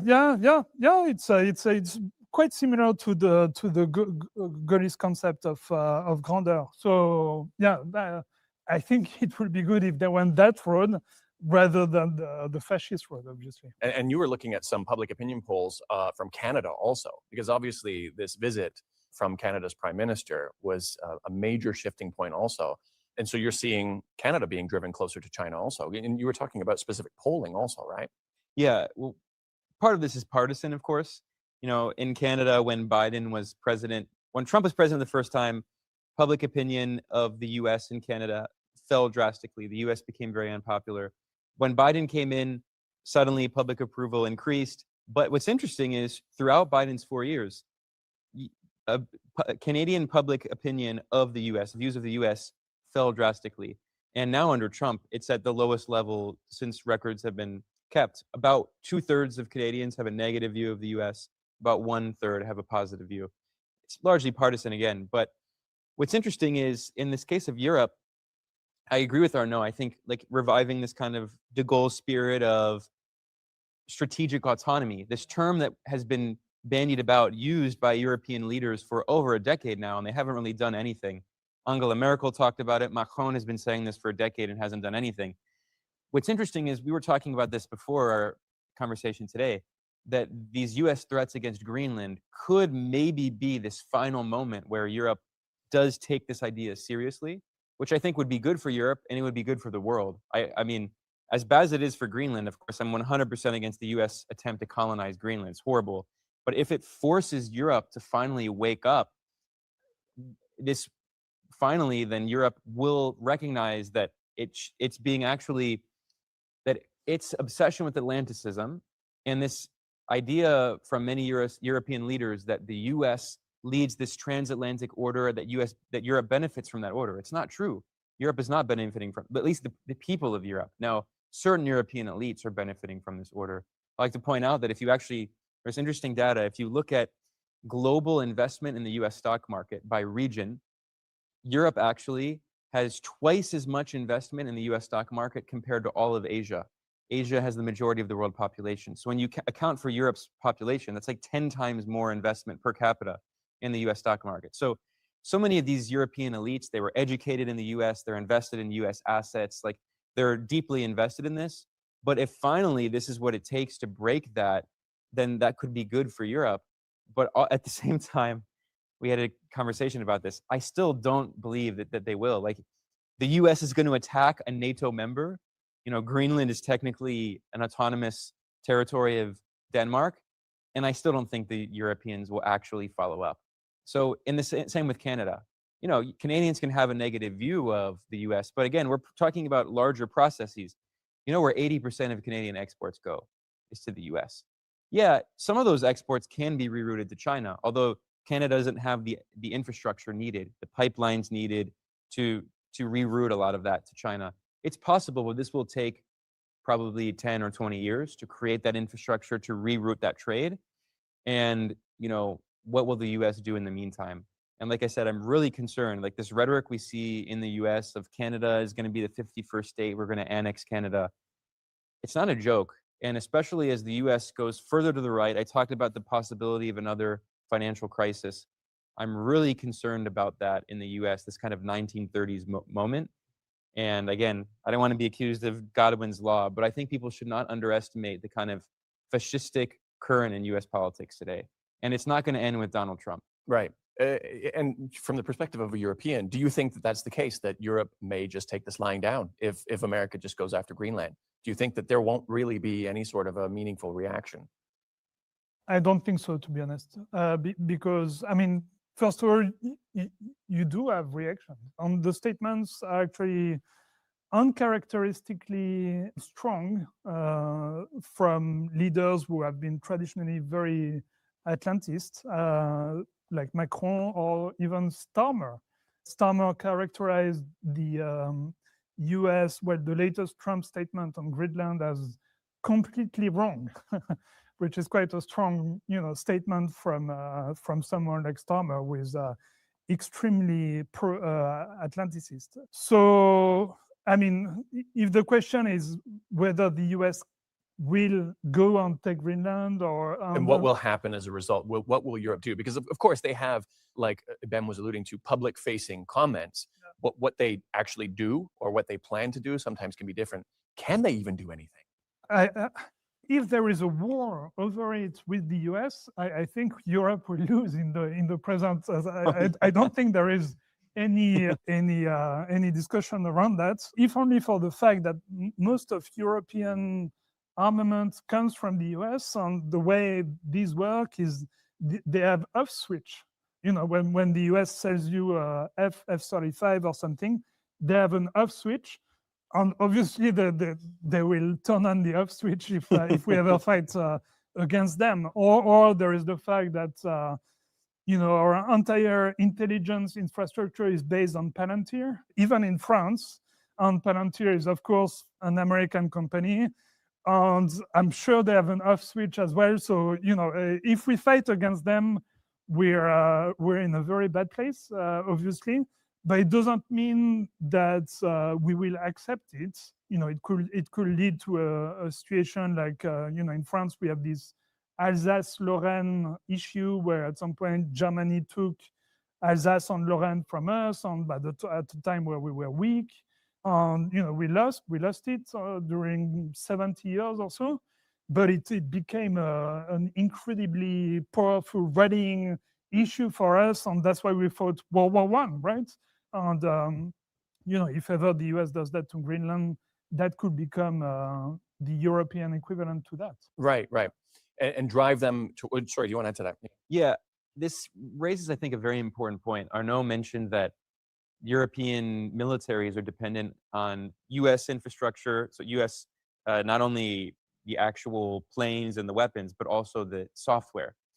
And I think this is another point that we really should briefly mention, because Arnaud and I both strongly agree that China is offering objectively a better deal for pretty much everyone, and that China has a lot of good advantages. But we also should not, I think we should be careful not to downplay and underestimate the significant power that the US has certain sectors, especially control over the financial system, which we are, one of my big issues that I focus on a lot is de-dollarization. And we're seeing this move toward a more multipolar financial system. But this is a process that's going to take decades, and the US can still cause a lot of damage, especially to countries in Europe that are deeply integrated in this infrastructure. Most of it's located in Europe. We talk about the US-controlled financial system. Where is SWIFT located? It's in Brussels. So where is the Bank of International Settlements? Like, it's in Europe. It's in Switzerland, I believe, right? Basel, Switzerland, yeah. So like, Europe is the heart of that US-dominated financial system. It would be impossible for Europe to create an alternative to that in the short term. And even over decades, it would be very difficult. And then technologically, the situation is even worse. Technologically, Europe is totally dependent on the US in every way. In fact, most of the world is. China is the only real exception. This is why what China did was so important with its kind of, people call the firewall, but really I think of it as kind of its own protectionist policies, whereas China recognized that it did not want to be completely dependent on the US for cloud computing.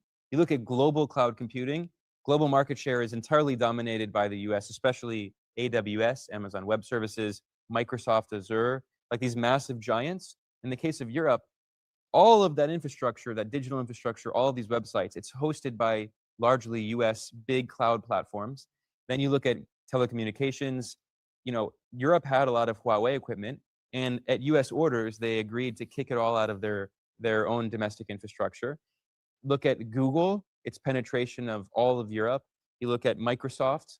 We were talking about how, the US put these illegal sanctions on the International Criminal Court. So the prosecutor of the ICC at The Hague lost access to his email account because it was Microsoft.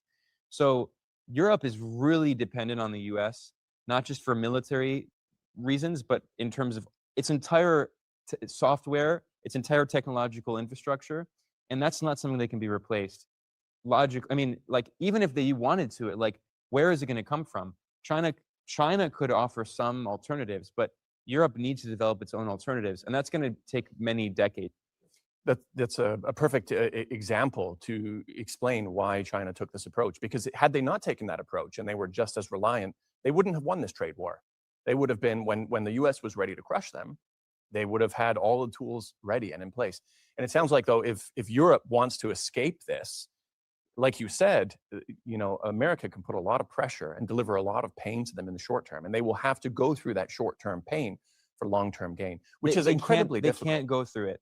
It would literally lead to a collapse of European society if the US They said Microsoft and Google are not allowed to operate in Europe. The entire European economy, healthcare, the political system, everything is based on this digital infrastructure. And this is why, a quick point, India passed this policy to ban Chinese apps. So what happened? They just use US apps.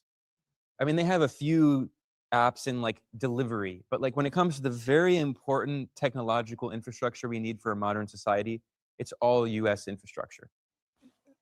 There is some European infrastructure, I will say, but in general, we are extremely dependent on that's true. The world is, except for China. Yeah, but there are some local initiatives in France, for instance. You often assume that the big payment providers, that in Europe you only have Visa and MasterCard, but actually there is a third one, which is Carte Bleue, which is a pure French one, which only relies on French infrastructure. So we have some things, but it would indeed take many, many years to weed ourselves up from the US. But what the current situation shows is that it's badly needed. No, what we strongly agree on is Europe should do that. They should have started it 20 years ago, but I hope this could be a wake-up call. If the US attacks Greenland, which I think is very likely, they will have to do it. But my point is that Europe cannot just cold turkey cut off the US. And Canada can't either. 80% of Canada's exports go to the US. So I'm saying we shouldn't underestimate US power. I'm saying this is going to be a decades-long process. Yeah, I mean, if it's not, like you said, cold turkey, but they try to put these systems in place to slowly move closer to China, I'm sure there will still be retaliation for that. I'm sure that the US will look at that and say, I see what's going on, and they're going to have to just push through it in order to get to that stage. The question is whether they can or can't. We're going to move to audience questions soon, but I wonder if you guys had any questions for each other on reconciling any differences of opinion or the way that you describe things. It sounds like you mostly agree, but you have different ways of describing things. But if you had questions for each other before we go to the audience, I'll give you that opportunity. I mean, I think we mostly agree. If there was one difference, I think, but I don't even think that's a difference. that you said they're in strategic retreat in the short term, but in the medium to long term, they will eventually, go back at containing China. But I think, do you think I don't think they will succeed at that, and I think you agree as well, right? Yeah, I don't think so. This is what I mentioned. I think the US strategy, it's kind of clear. It's not really hidden.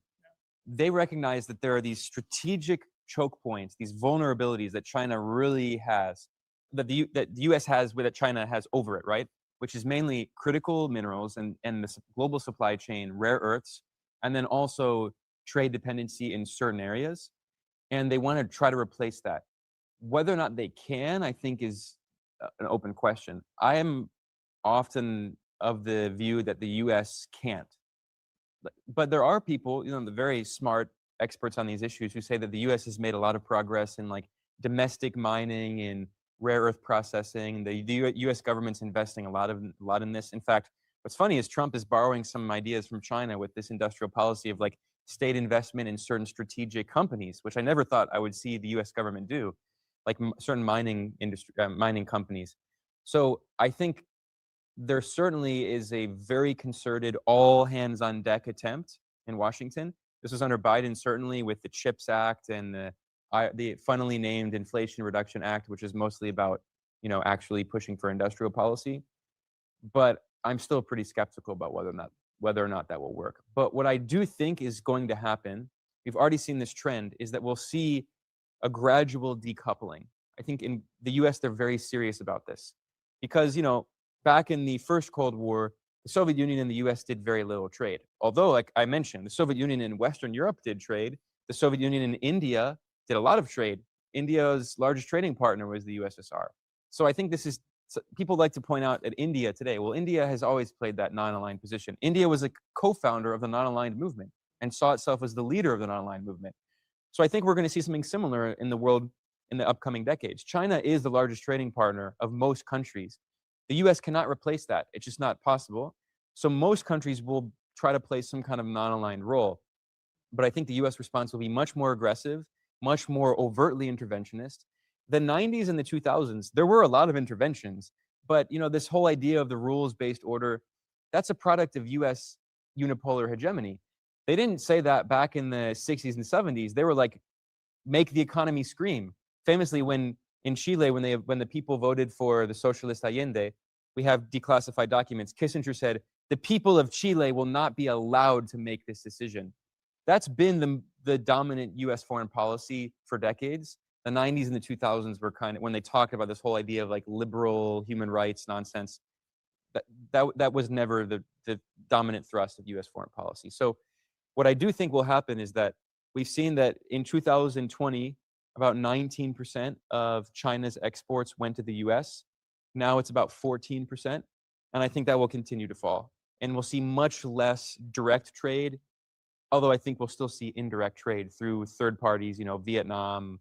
But even then, like the US basically forced Mexico to put 50% tariffs on China because they knew that so much Chinese investment was going into Mexico and then being exported to the US because they have a free trade agreement. I think we'll see much more of that. And in general, much more politicization of trade. Like we're never going back to this 90s and early 2000s era of globalization. Right, exactly.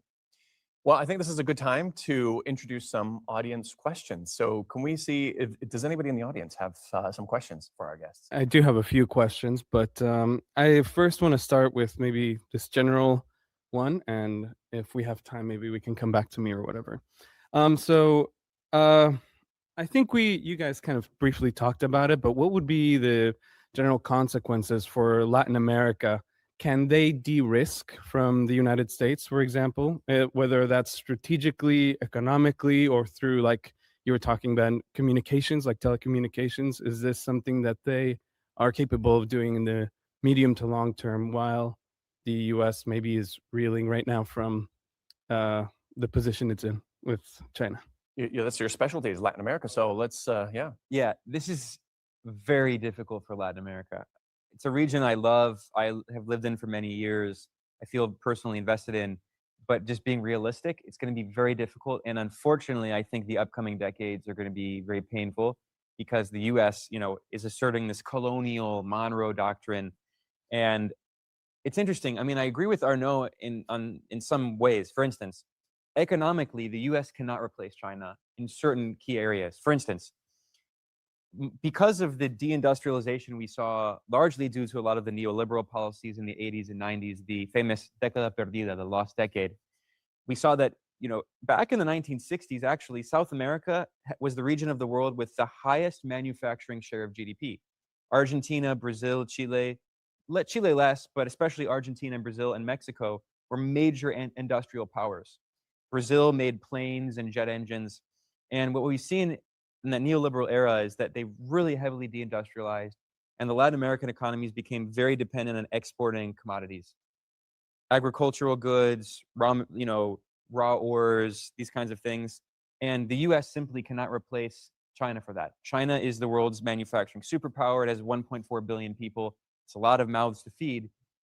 China imports so much soy from Brazil and from Argentina, so much iron ore from Brazil, oil, natural gas, everything. Corn also. And you know what top US exports are? Soybeans, corn, gas, LNG, oil. So in that sense, the US literally cannot replace China. So the US is telling Latin America, stop trading with China. This, I think, explains Argentina. Argentina's economy has been largely deindustrialized, especially now under Milei's libertarian policies, ending industrial policy, ending state support for local manufacturing. So Argentina has to sell those soybeans and that corn to someone, and they sell it to China. Ironically, when the US under Trump put these very high tariffs on China, what happened is that China stopped importing soybeans from US farmers who voted for Trump, and they bought more soybeans from Argentina and Brazil. So ironically, that actually increased trade with China. But that's one thing. And from the US perspective, it's not really strategic. They don't really care if Latin America sells commodities to China. But when it comes to Chinese investment in Latin America, we've seen a lot recently.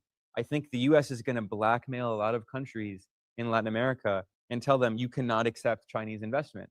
So for instance, we've seen a lot of discussion about like BYD opening factories in Mexico, and recently those deals fell through. BYD is opening factories in Brazil.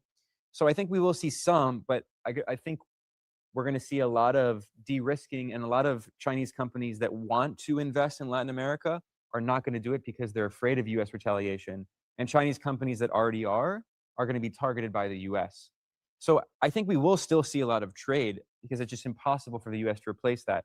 But in Chinese investment, and especially infrastructure, we're going to see lots of US threats. We already have seen this with the Panama Canal.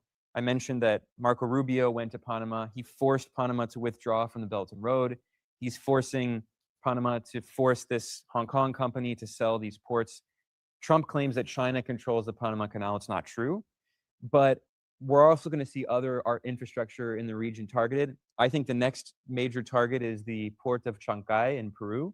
We've already seen that Trump's top Latin America advisor, Marisuca Bacarone, is calling for the US to put high tariffs on all goods that go through the port of Chongqing. So I think what we're going to see is this very strange moment where Latin America's trade with China increases, but its political engagement with China is cut off. And unfortunately, as you know, there are a lot of political leaders in Latin America who are fine with that. It's so funny because in countries like Argentina and Brazil that have these very commodity-oriented economies, they have these big landlords who are very right-wing, and they all hate China, but they're so dependent on exporting to China, but they all love the US. So we're going to be in this strange situation where leaders like Milei, they're politically going to ally themselves much more closely with the US and Daniel Noboa in Ecuador. And if they have like a right-wing, I mean, not Bolsonaro, but another Bolsonaro ally in Brazil, it's like we saw in Brazil. They allied more closely with China politically, but economically, they continue trading. That's, yeah, there's no, lucky for them, there's no requirement from Beijing to be politically aligned with China in order to trade, which is the complete opposite of the situation. There's one condition, which is recognition of the one China policy. And, you know, Milei, of course, he said that because if he did not say that, that would undermine the very diplomatic foundation of relations with China. I'll make one quick point. What we're going to see one region of the world, unfortunately, where we've seen a trend over the past, 50 years. When China joined the UN in 1971, almost every country on earth recognizes the one China policy. There are 12 countries on earth that do not. The majority of them are in Latin America and the Caribbean. And I think the US is going to start pressuring these small countries like Honduras is going to be the next country that cuts off formal diplomatic relations with China. Now, obviously, from China's perspective, Honduras is not like a major strategic partner. It's a tiny country in Central America. But again, it's part of this larger political game. And symbolically, even though Honduras is not a big country, it will be part of this US strategy to try to undermine China. No, very briefly, is there an escape route for Latin America? And do you agree with Ben's assessment that there's going to be a lot of pain coming up in the next decade or so for Latin America and potentially other parts of the global South? Yes, I agree. I mean, generally, when the US says that you're their non-targets, it's typically not good news, unfortunately. Structurally, I think we're coming back to this question of competing on values. So you can, and even for the US themselves, by the way, you can be as politically opposed to China as you want. But at the end of the day, if you have the choice between, like, say, a $5 toaster and a $20, Texas-made toaster, you go for the $5 toaster. That's just structural. So, there is this famous meme online of a factory in China doing those anti-China hats. Yeah, it's that's the perfect metaphor, right? It is. So yeah, Yeah, exactly. Trump's MAGA hats are still made in China. Yeah, that's right. That's right. Yeah. It's the audience again. Okay, both of you made excellent points, and I agree with both of you on every single thing you said, even the things you disagreed with each other about. To me, the thing that stuck in my mind is the idea of a second Cold War and how, regardless of people want to see it or want to recognize it or want to fight it, it is here, it is happening. People just have to deal with that. But China has an extreme aversion to using sticks. The notion of carrots and sticks came up a lot in both of your talks. And they're not taking the USSR route. They won't engage with America directly. They won't engage via proxies. They won't fund, friendly governments, friendly militaries, uprisings. They won't do any of that. So is it possible for China to win the Second Cold War entirely with carrots and zero sticks? And to ask almost a comical question about a very serious topic, how much do you think it would take for China to buy America? Not buy the entire country of America, but you always see these posts on social media where it says, so-and-so, Marco Rubio, $300,000 from Israel-aligned interests, $200,000 from big oil, $100,000. That is pennies to China. I legitimately think that every single sitting member of the U.S. Congress, you could $2 for every $1 that they get from Israel, oil, Wall Street, and big tech. China could do that without blinking an eye. Can they win the Second Cold War only with carrots? But not, this is going to sound ridiculous, offensive carrots, not defensive carrots like building Belt and Road, things with their friends, but offensive carrots, just saying, we'll just pay to win.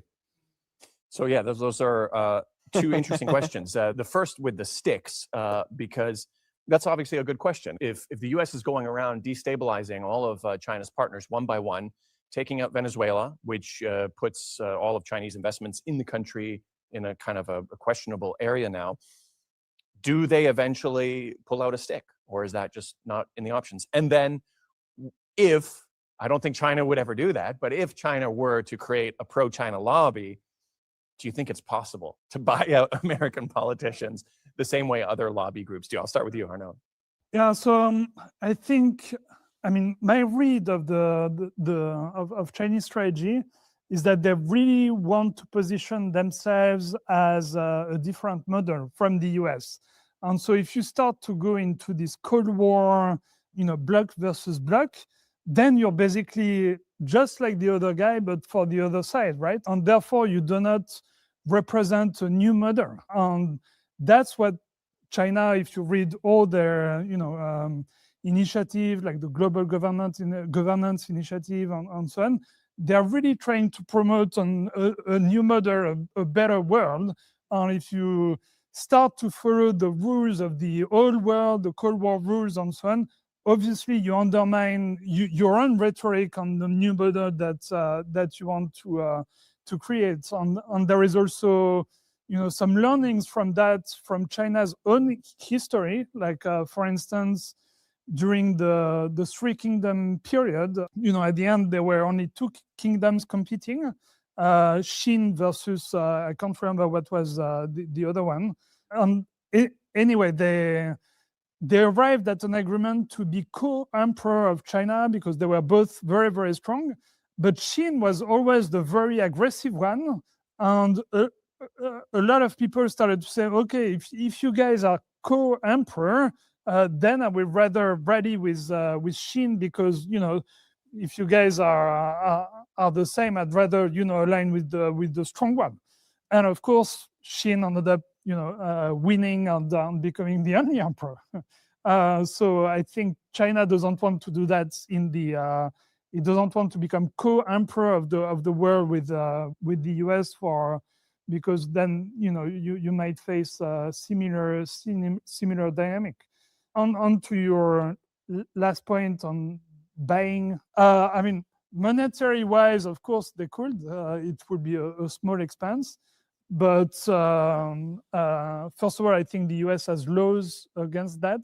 Like for Israel is sort of the odd exception, but I don't think they will take kindly to the US. Yeah, I don't think they will take kindly to China doing that. And also the cardinal principle of China's foreign policy is non-interference in other countries' internal affairs. And again, it relates to the model that you want to represent. Like, they don't want to do double standards. They don't want to be hypocrites and so on. So if you start to behave like buying out all the US politicians, then you undermine your own world, right? Yeah. I'd be very interested to hear from you, Ben. Let's say the laws about lobbying the government became a little bit more open and wasn't exclusive for one particular country. Do you think that would even be possible? Because maybe there's a little bit more than money at play here, because some of the stuff you describe, it ironically seems like religious extremism is sometimes involved, which is ironic because this is what they're trying to paint Islam as, where some people are even calling themselves crusaders. So let's just say laws were not an issue. Would it even be possible for that to happen? Because there's other things at play here, right? Well, it's an interesting question because what often happens is when a government is in decline, you have these ideological forces become even stronger because these are the real believers who are trying to save the regime, right? So in the case of the US, you always have US officials, US presidents especially, who will like appeal to Christianity and cultural conservatism. But in many cases, I think a lot of these leaders use it kind of cynically. They don't really believe in it. Certainly Trump. This guy doesn't believe in anything religious. He was asked in an interview, what's his favorite part of the Bible? He's like, oh, I like all of it. Old Testament, New Testament, I like them both. But certainly Trump.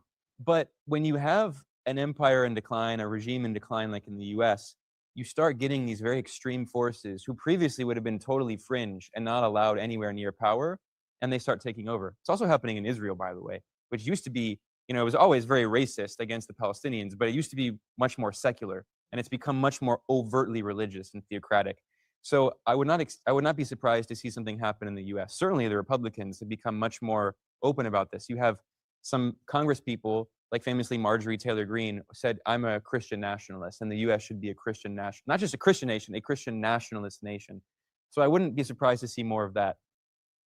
In terms of your questions, which are very interesting, first on like whether China will be kind of forced to, how should I frame it? I guess, yeah, use more sticks.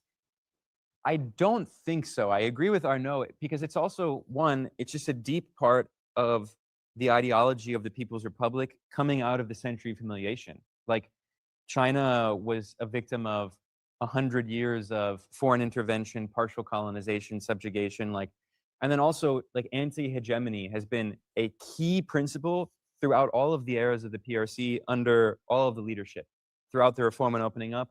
Throughout, it's always been anti-hegemony. And as you know, like when China normalized relations with the US and even with Japan, which committed, genocide and horrible crimes in China, China insisted on an anti-hegemony clause in all of those agreements. So this is obviously a deeply committed principle. At the same time, I think that China will find ways to support partners, but not directly.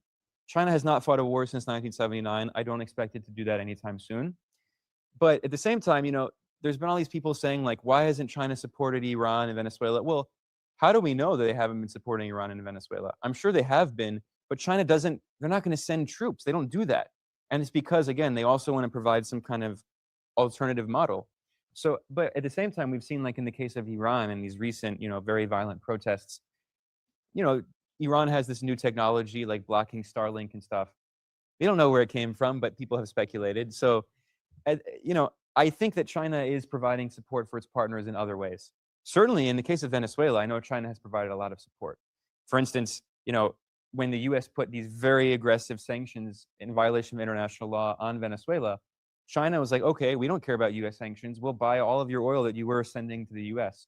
China provided a lot of support for the oil industry because so much of the infrastructure in Venezuela was built with technology from US companies. China it's a major oil producer, even though it's a net importer. So China provided a lot of support for modernizing, repairing the oil infrastructure.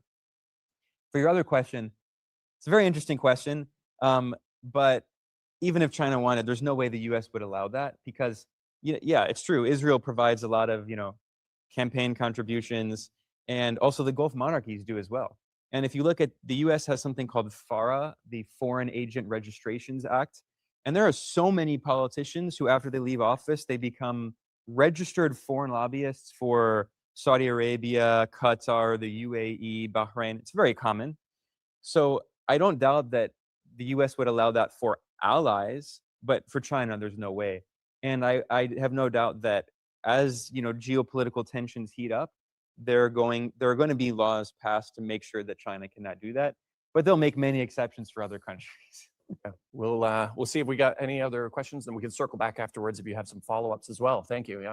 I think it's very important not to overlook other factors or other regional powers in our discussion of a multipolar world. For example, Arnaud, you travel from Malaysia. Maybe you can talk about how this power struggle between US and China complicates the regional power like ASEAN countries. Yeah. Great question. Yeah. Yeah, that's a very good question. So I think we actually had a recent example in Malaysia because Trump came to Malaysia and they signed an agreement where, in particular, when it comes to tech, is actually quite unequal because, the agreement says that they need to notify the US first if they want to do any other tech agreement with China, basically, because it's let's not kid ourselves, it's about China. And so many people were commenting that Malaysia was moving on the US side and so on. But then a couple of weeks after, China announced its list of countries that are friends with the friendly countries for the Global Governance Initiative. I think it was 30 countries also. And Malaysia was part of it. And I think this is very representative of the of what ASEAN wants. They don't want to choose. They just want to have good relationships with both sides. And so they will always try to find a way to have to be like that. And there used to be an exception with the Philippines, which obviously had a lot of tensions with China. But even the Philippines are moving to a more balanced relationship with China. They just, for instance, opened visa-free tourism to Chinese visitors in order to develop links between the both countries, which is, it's not a hostile move at all. It's the contrary. They want to improve relations with China. And so on the Philippines, by the way, is a good test case because it was much more on the US side. It's one of the poorest, countries in Southeast Asia. I don't know if it's a direct result, but at least it's an interesting coincidence. So it's not economically beneficial when you're a neighbor of China to cut yourself from China, right? That makes sense. So I think most countries not only in ASEAN, but in the world, don't want to have to choose. And those who do choose, like we're seeing with Europe right now, when you put all your eggs in one basket, especially the US basket, then you're actually more victim of potential threats because you're totally dependent on them. So it's not a good strategy. You do want to be balanced so that if there is one pole that goes against you, you always have the possibility to hedge that with other poles. That's the key difference between the multipolar world and the bipolar world. The bipolar world, you had to make a choice. You couldn't. It was difficult to be in one camp or the other. In the multipolar world, you should not make a choice. It's the contrary almost. And Ben, outside of, and you can add your own comments as well, but I'm curious, outside of Latin America, to effect this question, or sorry, in Latin America, outside of the countries that are politically aligned with the US, are you seeing a similar kind of thing where these countries don't want to choose, or is the fact that they are a target of the US pushing them where they're actively choosing even China? Like, how's the situation similar or different there? Well, there's no question that countries that are being targeted by the US with sanctions and other aggressive measures are often very clearly aligning themselves with China and Russia and BRICS more generally, BRICS being this kind of larger symbol of a global South movement seeking a kind of different global order. Now, it's a very interesting question, especially for ASEAN, because ASEAN is now the largest trading partner of China as a bloc, because I mentioned that we're seeing a slow economic decoupling of direct economic interchange between the US and China. There will still always be indirect trade. So for instance, critics point out that yes, China's exports to the US are falling as a share of overall exports and vice versa, but a lot of that's being rerouted through Southeast Asia, right? Which is good for Southeast Asia because then you can add more value to the production process. It creates jobs locally. So I think ASEAN is playing this very smart role in this larger conflict of trying to maintain good relations with both sides.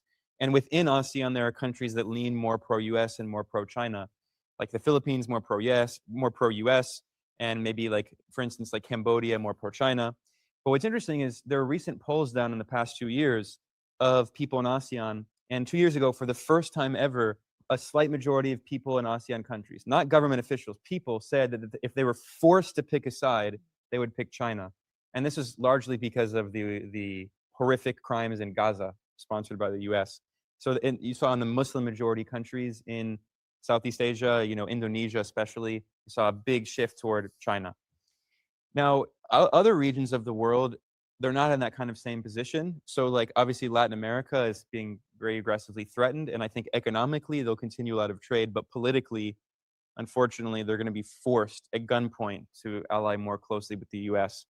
Africa is very interesting because if you read the National Security Strategy, it's a 33-page document and half a page is dedicated to Africa, which is crazy because Africa is it's very soon going to be by far the most populous continent. Yeah, which by the way is good news for them probably. Yeah, exactly. So the fact that the US is not really prioritizing Africa is a good thing. And of course, China and most African countries have very good relations.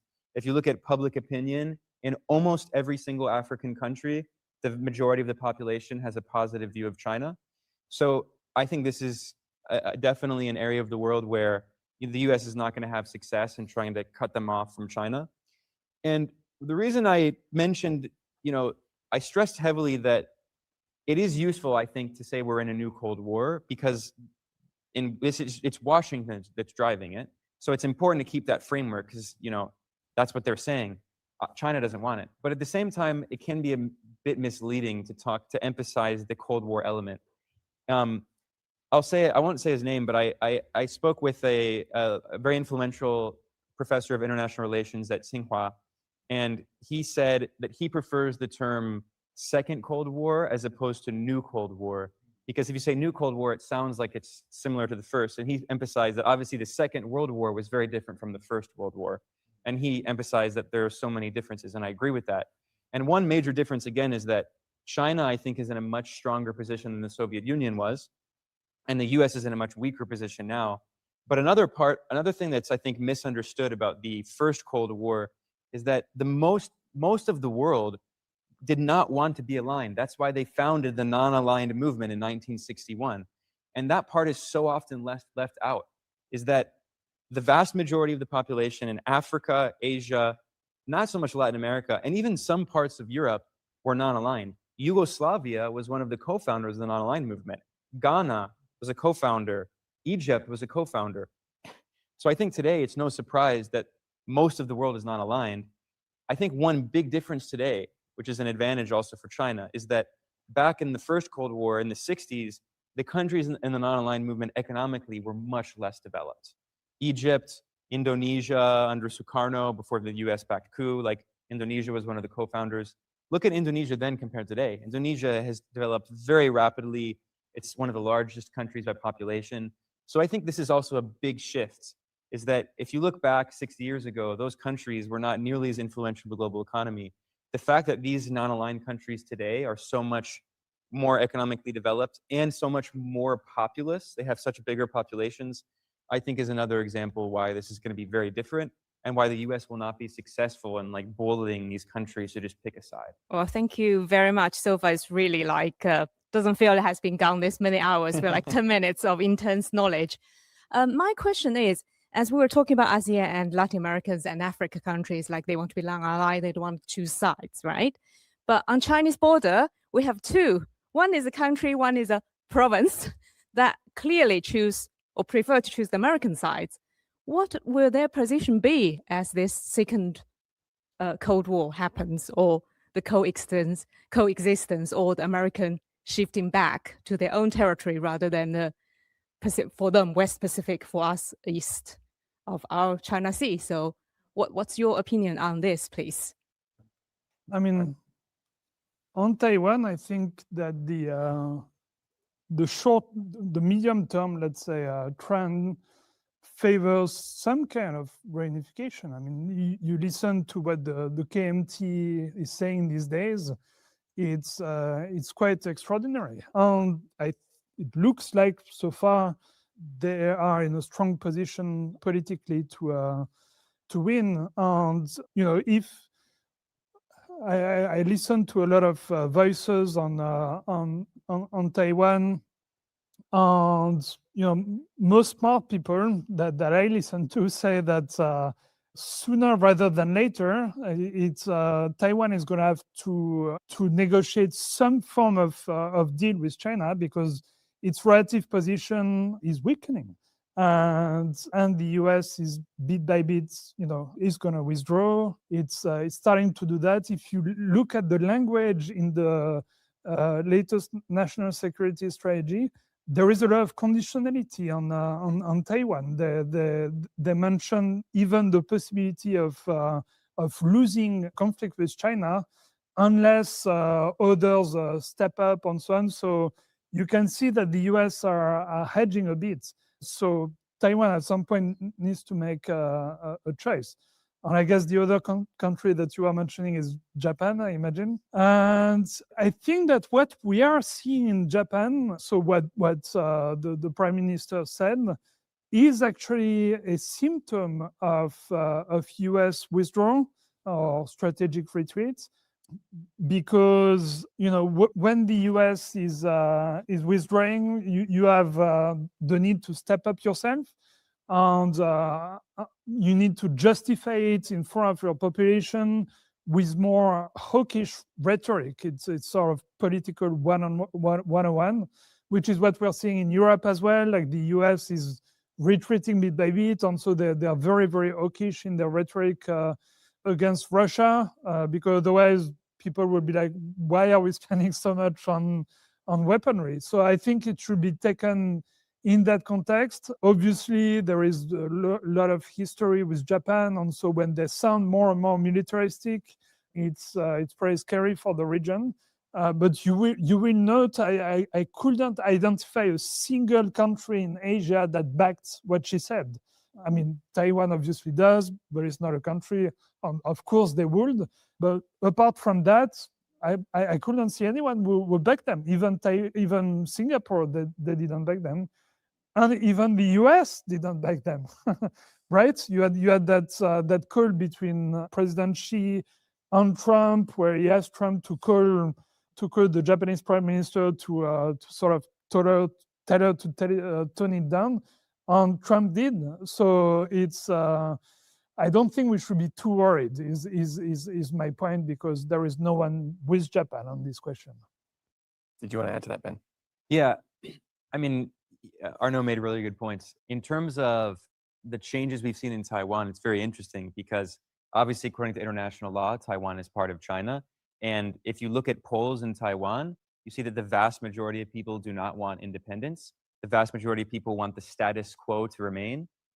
But the question is, what does that mean?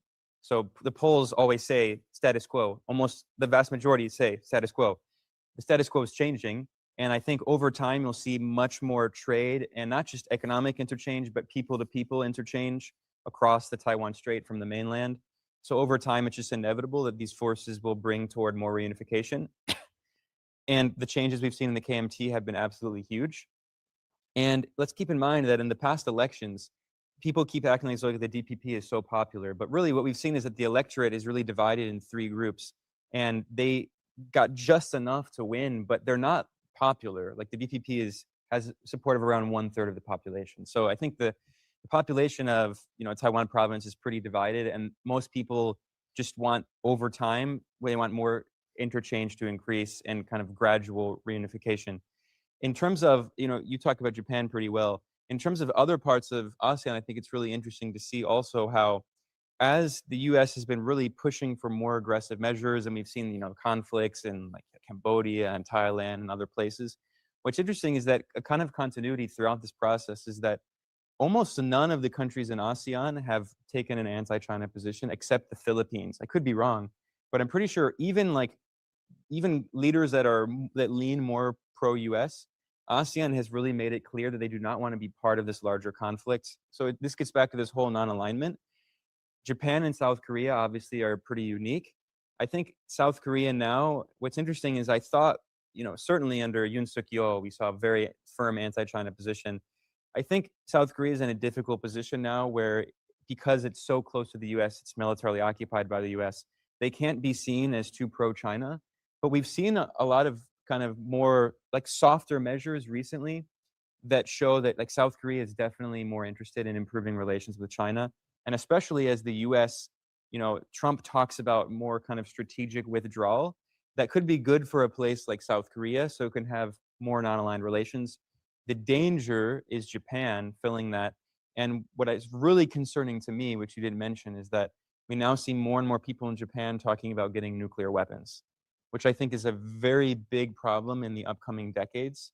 As the US, prioritize more like these kind of imperial sphere of influence approaches, if Japan, like the US has already kind of given a green light to Japan to remilitarize in recent years.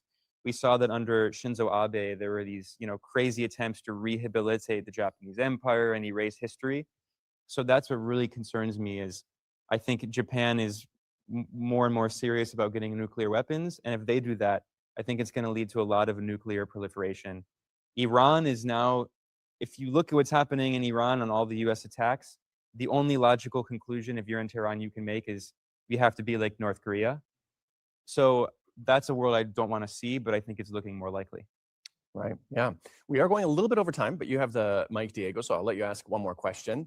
All right. Yeah. And finally, maybe I wanted to get a bit more specific and push you guys a little bit on this. I wanted to ask about Latin America again, if that's okay. And My assessment of Latin America right now is that it's very much kind of like the EU, like it's kind of fallen behind in terms of like, it's really too dependent on the United States. And if it tried to pivot to even be for itself, right? Like you were talking about, like de Gaulle, I think even that would be met strongly against the United States. And so I'm wondering what you guys think of that assessment, and if it would be at all possible for Latin America to come together, right? And this is like a long, like centuries long kind of idea, right? Going back to Bolivar and stuff. So would that ever be possible, even if we're looking at decades ahead? Ben, I'll let you take that one. Yeah, I hope that would be the great dream, right? But it's very difficult. So in the early 2000s, there was a very serious attempt at trying to bring about this larger dream of, Nuestra America, as they said, when they created the Bolivarian Alliance, the ALBA, which is the Bolivarian Alliance for the peoples of our America, Nuestra America. And we saw, let's not forget that this coincided with the pink tide. You had left-wing governments in most of the countries in the region. In Argentina, you had the Kirchners. In Ecuador, you had Correa. In Lula, in Brazil, you had Lula and Dilma. In Chile, you had Bachelet. Mexico was unfortunately the exception. Mexico often goes in the opposite direction. Now you have a left-wing government while the region's going right again. But what's interesting is you had the creation of the ALBA, you had the creation of CELAC, the Community of Latin American and Caribbean States. So the kind of peak of this Bolivarian vision was the early 2000s, and it was met with very brutal force by the US. Many coup attempts, many sanctions, it was a very difficult period. What I will point out is that one of the advantages in that period that helped to encourage this unity is very high commodity prices. And China actually plays a role in this because, unfortunately, as I talked about, Latin American countries, when they deindustrialized in the neoliberal era, they became very dependent on a commodity supercycle. So when global commodity prices are very high, Latin American countries boom. When the commodity supercycle falls into the trough, Latin American economies go into crisis. This is what happened. Oil prices were very high. Other commodities, iron ore, agricultural goods, they were very high, which is good for global South countries and bad for the advanced countries in the core. So when oil prices collapsed in 2014, it was devastating and kind of the end of a lot of that in Latin America. But one of the main reasons for the high commodity prices is China was developing so rapidly in the 2000s, double-digit GDP growth, just importing everything. Like China, which is building out in 40 years. Let's not forget. At the beginning of the reform opening up in 1978, 80% of people in China lived in rural areas, and now it's over 60%, like around almost 70% living in urban areas. Massive historic shift. So that kind of commodity boom, Latin America really benefited from that. So now what we're seeing is this kind of counter response where in Latin America, it's kind of a low point of that regional unity. So unfortunately, it's hard to see that. But I think that if we're talking like 50 years from now, if the US is much weaker, definitely, we could see a moment where, Brazil is a major economy. Mexico is a major economy as well. When you measure GDP purchasing power parity, Mexico is in the top 10 largest economies on earth. So there's a lot of potential there, but politically, it's just really difficult. Right. Okay. Well, that was really good. I will end on a final question to ask a little bit of a prediction. I'll ask both of you, where do you hope we will be, zooming out, where do you hope we will be in 5 years? What will the world look like in 5 years? And where do you think we will actually be if those two are indeed different things? Arnaud, I'll start with you. I started my speech with the sentence, great changes unseen in a century. I actually think we're seeing great changes unseen in 3 centuries, because I think that what we're witnessing is something that started during the Industrial Revolution, where the West started to have a big, a technological advantage versus the rest of the world, and it's allowed the West to dominate the world during like 3 centuries. And we're seeing the end of that, a world where finally you have non-Western, civilizations like China being peers again with the West. And I think this is a very deep trend, centuries long. So I think it's very structured. That's not going to change. And one thing that people don't focus on too much, but which I think will be a consequence of this, that we will see more and more, and certainly in 5 years, to your question, is when you are so much more powerful than someone else, you don't need to understand them, because you can just submit them. You can just say, my way or the highway, basically. Like you have just so much more power. But when you are that much more powerful, what you need to do is to understand them, because you need to convince them. You cannot anymore dictate what they need to do. And so if there is, I always like to end on a word of optimism. I think what we're likely to see more and more is more and more people trying to genuinely understand China, because in a multipolar world, you cannot anymore dictate what others do. You need to understand and to convince them. And so we're moving towards a world where people understand each other better because they need to. So in this case, your hope and your prediction are both kind of in line with each other. Yep. All right. Yeah. And Ben, how about you? Okay, what do I hope will happen? I hope Arnaud is right. I think, one of the main conclusions I've kind of come to today is we agree on pretty much everything and most things, but I think it's also kind of just a difference in disposition. I don't want to say I'm pessimistic, but I would say I'm realistic. I think most pessimists would say they're realistic. It's not like I want things to be bad, but studying history and looking at the balance of forces, I'm very concerned about the upcoming decades. I hate to end on that dark note. I just think there's going to be a lot of geopolitical conflict and a lot of violence and instability. So I hope you're right about that. But in 5 years, what do I think? I think we're going to see a continuation of the trend we've seen in the past 5 years, which is more fragmentation, more protectionism. I think we're going to see more conflict. And I think we're going to see basically this attempt, of course, China is opposed to it, but this attempt by the US, because it's so powerful, this attempt by the US to undermine the very foundation of international law, despite all of the problems that exist with that system, like the UN-centered system of international law, I think the US is really going to be waging full frontal war against it, which is going to lead to basically a US attempt to bring back a return to the law of the jungle, which is a very dangerous moment in history.